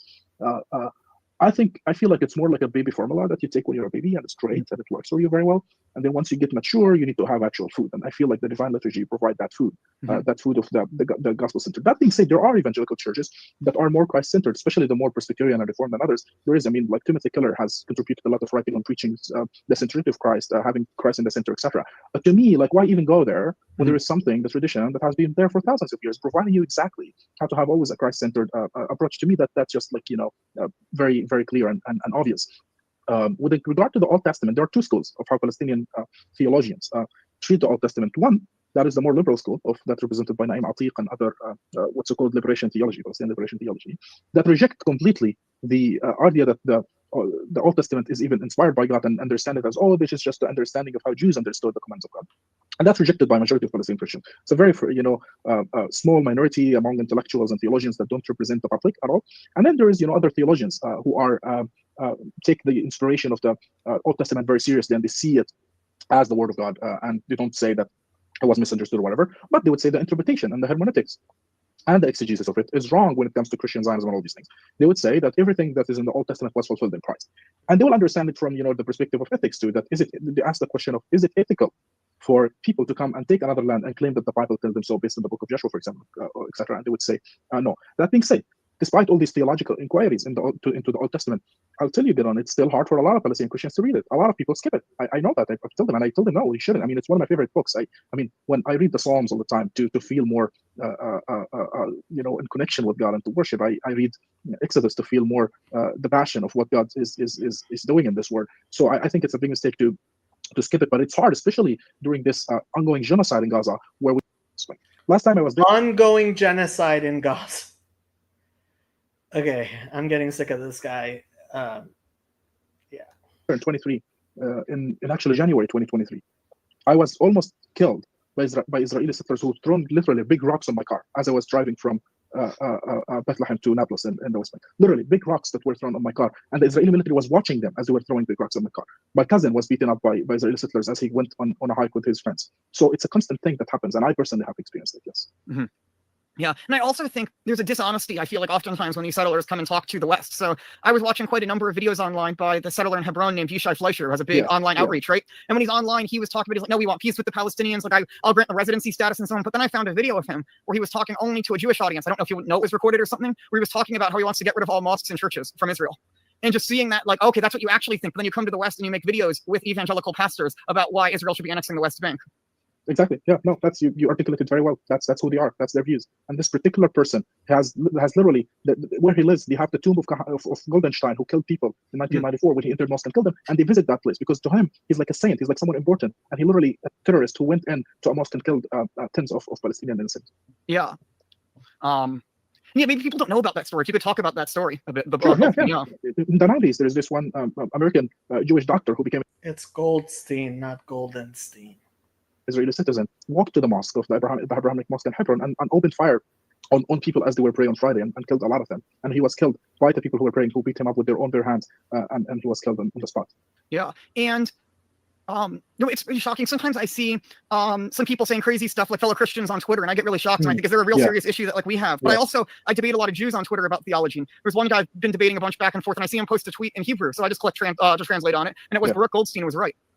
And seeing and then I start clicking around on like other accounts he follows and stuff, and I'm seeing just like I think among a lot of young American Christians that have felt like very dissatisfied with their modern society and so on, or pushing back. Sometimes I have to admit, I had joined a Jewish server, and somebody posted a picture of that guy, and I'm like, "What the fuck are you doing?"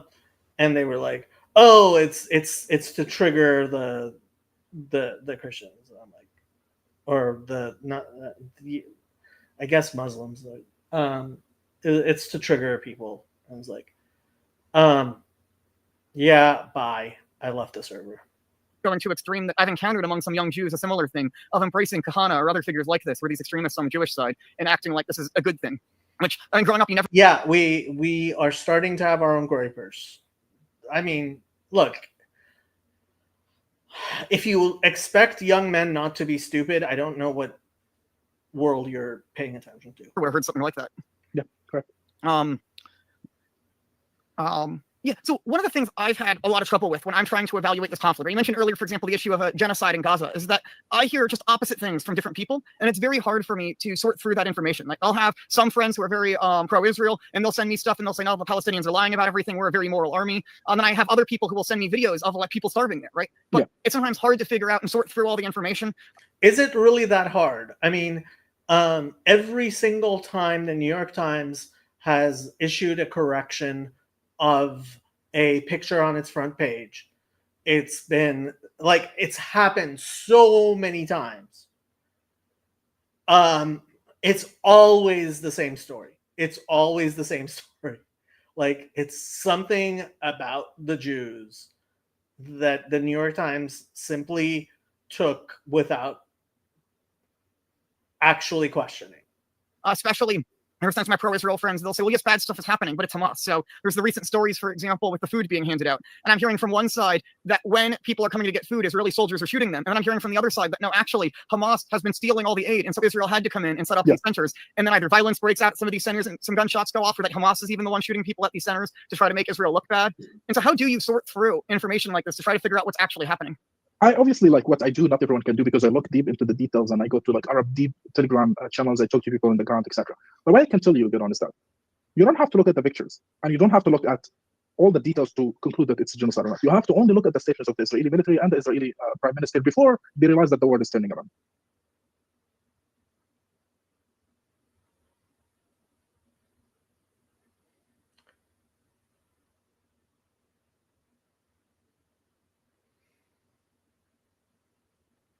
Do I even want to bother? They were stating very clearly. It's midnight already. Where there are no civilians in Gaza, there are no innocents. They were stating very clearly there will be no water, no electricity, no food in Gaza.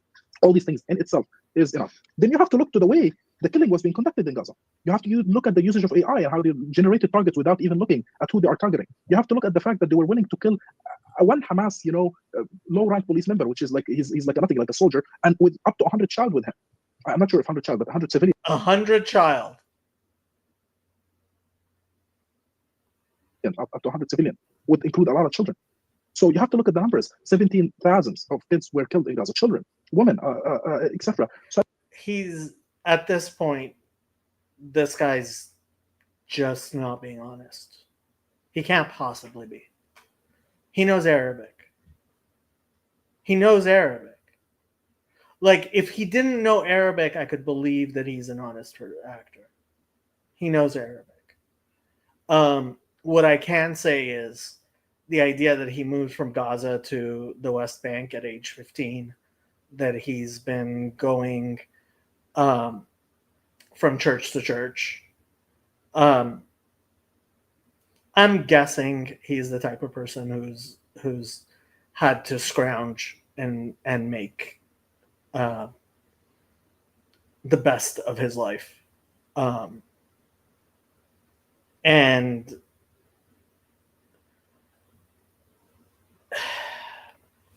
so growing up in the United States, when I was trying to explain things to my friends, and this is just a constant thing with Americans.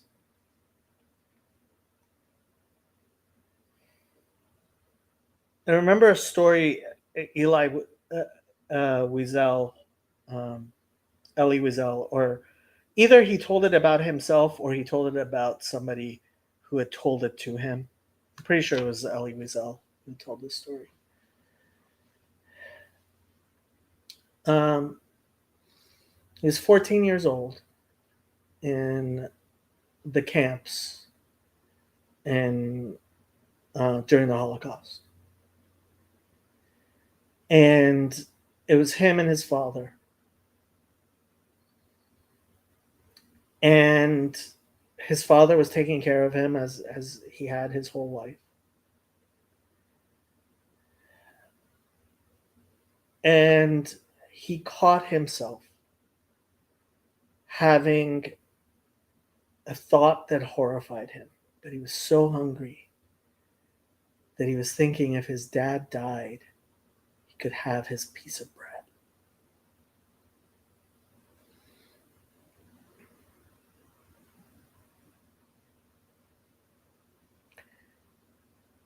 Americans often have no conception of desperation, of rage and hate and disgust that is primal and animal and ferocious. They don't understand it. They haven't experienced it. They don't know it. And they don't know what it does to you. A primal fear, a genuine, life-threatening, actually traumatic fear, where it's instinctual.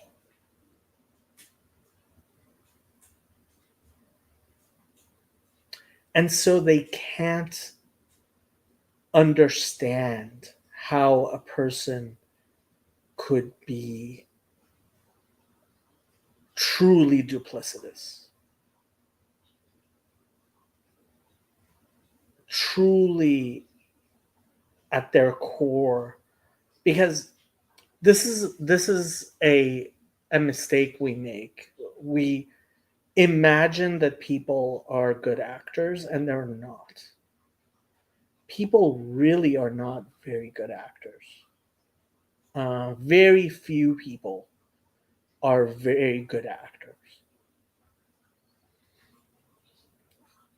And the best liars are lying to themselves out of a certain psychological necessity that allows them to overwhelm what we think of as normal scruples. This guy's a propagandist. And it seems to me, I mean, I don't know this guy from Adam. I've only listened to a bit of this. I've only looked at a bit of his Twitter. But he knows Arabic.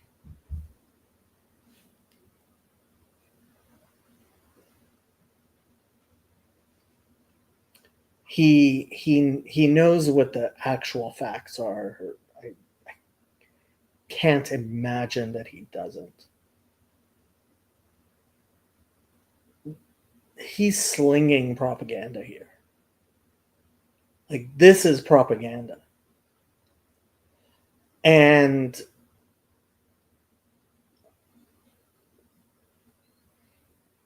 I don't know what he's been through. I mean, Gideon mentioned he lost his father and his sister.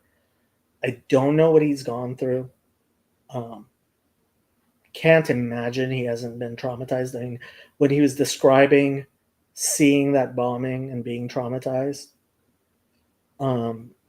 that's real. You can go back to here. Maybe I'll finish with this. This is what I posted on October 8th, and it's based on what I said immediately on October 7th. This is a post 8:59 a.m. October 8th, 2023.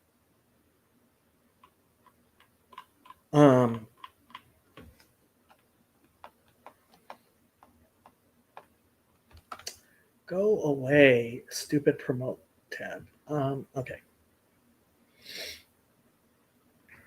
Yeah, I think I'm gonna end with this because it's late. Yeah.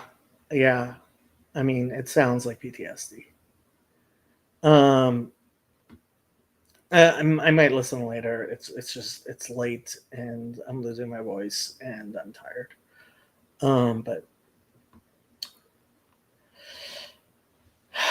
approximately 1 million children under 14 live in Gaza. Think about that. Think about it, really. These are children. 1 million of them. Think what 1 million means. Not 1, not 2, not 3, not 4. Can you count to 1 million? Each one of those children is an individual human being made in the image of God and born innocent. It is unconscionable to visit the sins of their parents on these children, despite the fact that a majority of their parents are thoroughly immoral people. No moral parent would raise their child in Gaza. They would flee, precisely as my parents fled Iran when I was a child. Regardless of the history, regardless of their parents, regardless of their future, regardless of their culture and religion, these are children. Children. Think about things practically. I have friends and family in Israel. I knew Kobe Mandel's father. Do you know who Kobe Mandel was? In May 2001, he was playing with a friend in a cave. He was 13 and his friend was 14. A group of Palestinians stoned them to death. His head was crushed by a rock. These are real people, real human beings. It is absolutely true that if the Palestinians put down their weapons, there would be no conflict. If the Israelis put down their weapons, there would be no Jews left in Israel. It would be a massacre. Nobody with 2 brain cells can deny it. The pictures from Gaza prove it. Again, this was October 8th that I posted this. There is no moral equivalence here. Palestinian society is backward, immoral, dysfunctional. The parents of these children are abusive, even in simply having so many children. Good parents don't raise their children in Gaza. They flee, like my parents fled from Iran. I am the descendant of people who have lived in Iran since the Babylonian captivity, that is almost 3,000 years. My family still speaks Aramaic as a first language, yet we fled and we were grateful for the opportunity. We have flourished in America and Israel. Palestinians can flee just as we did. They can flourish just as we did. The adults who live in Gaza want to live in Gaza. No piece of dirt is worth your life, not even the Holy Land of Zion. This isn't me placing my values over my religion. That is impossible. My religion dictates my values. This is halakha, Jewish law. If one Jewish life would be saved by dismantling the entire state of Israel, the halakha is clear. We would dismantle the entire state of Israel. That is morality. The parents who choose to live in Gaza are bad parents. They are immoral people who place a piece of dirt over their own children. I would say the precise same things about Israeli parents who choose to raise their children in similar conditions. Gaza is not safe. The destruction of the Persian Jewish community was indeed ethnic cleansing, and it was successful. Call the evacuation of Gaza ethnic cleansing if it really makes you feel better. That doesn't mean that a parent who refuses to take their children and leave Gaza is any less of a monster. I make the heavens and the earth bear witness against you today. I have placed life and death before you, the blessing and the curse. You shall choose life, so that you should live and your seed. Deuteronomy 30:19. There are millions of Jewish Israelis who have returned to our ancestral homeland precisely because they chose life. Until very recently, living in Israel was a bitter refuge for dispossessed Jews. People fled to Israel from the Holocaust, from Muslim countries, from Russia. Where will these people go? Many Israelis do in fact move to the United States or other countries. Given the situation in Israel, you can debate the relative merits. Can the same be said about Muslims in Gaza? No. There are zero moral adults deciding to raise their children in Gaza. That doesn't mean that their children are any less worthy of a childhood. It is the lack of nuance and humanity that pains me.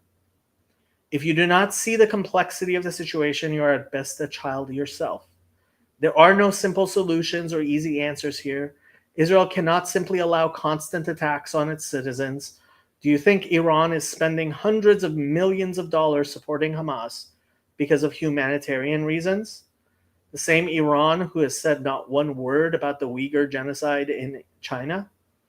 There is no moral equivalence between the United States and Iran. There is no moral equivalence between Israel and Hamas. There is no moral equivalence between Jewish and Muslim society. Islam, as it is practiced throughout the world, is brutal, inhumane, oppressive, backwards, dysfunctional, immoral, a cult of death. There is not one single Muslim government in the entire world that protects the basic human rights of its own majority population, much less the human rights of minority populations. Israeli society, despite all of its many failings, is vastly superior in every way. Nobody with 2 brain cells can deny that. Major reason for that is precisely that you would never see naked bodies of anyone paraded through even Tel Aviv, as we have seen in Gaza. Hamas is committed to savagery and ideologically corrupt. There are plenty of parents in Gaza who would gladly see their own children die on the altar of their hatred. This attack on Israel was calculated precisely to garner the exact reaction that it will inevitably get. Do not infantilize Hamas. They knew what would happen. This is what they want. Remember the children. 1 million children in Gaza. Before you talk about Hamas fighting for their freedom or anything else, remember the children. Before you talk about Israel defending itself, remember the children. Before you talk about the United States worrying about its own problems, remember the children. Remember the children in Gaza. Remember the Jewish children in Israel. Remember the American children in America. When anyone proposes a solution for the situation in the Middle East, ask them what they propose to happen. Ask all the usual suspects what their real specific plans are. Where exactly do they propose that Israelis and Palestinians go? How exactly do they propose that these people live? What is their vision of the future? I am tired of seeing hot takes by people with fewer than 2 brain cells. I am tired of jingoism and tribalism. I am tired of people who know almost nothing and have answers to almost everything. I want to see the voices of reason and compassion elevated. For the love of God and everything good, choose life. For yourself, for your seed, for the heavens, for the earth. And this was at the time the logo. We changed it a little bit for Fountain of Comfort, which is my little charity.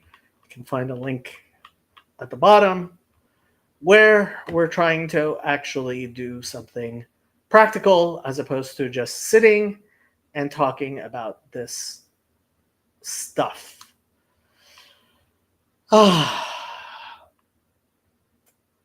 Good night, people.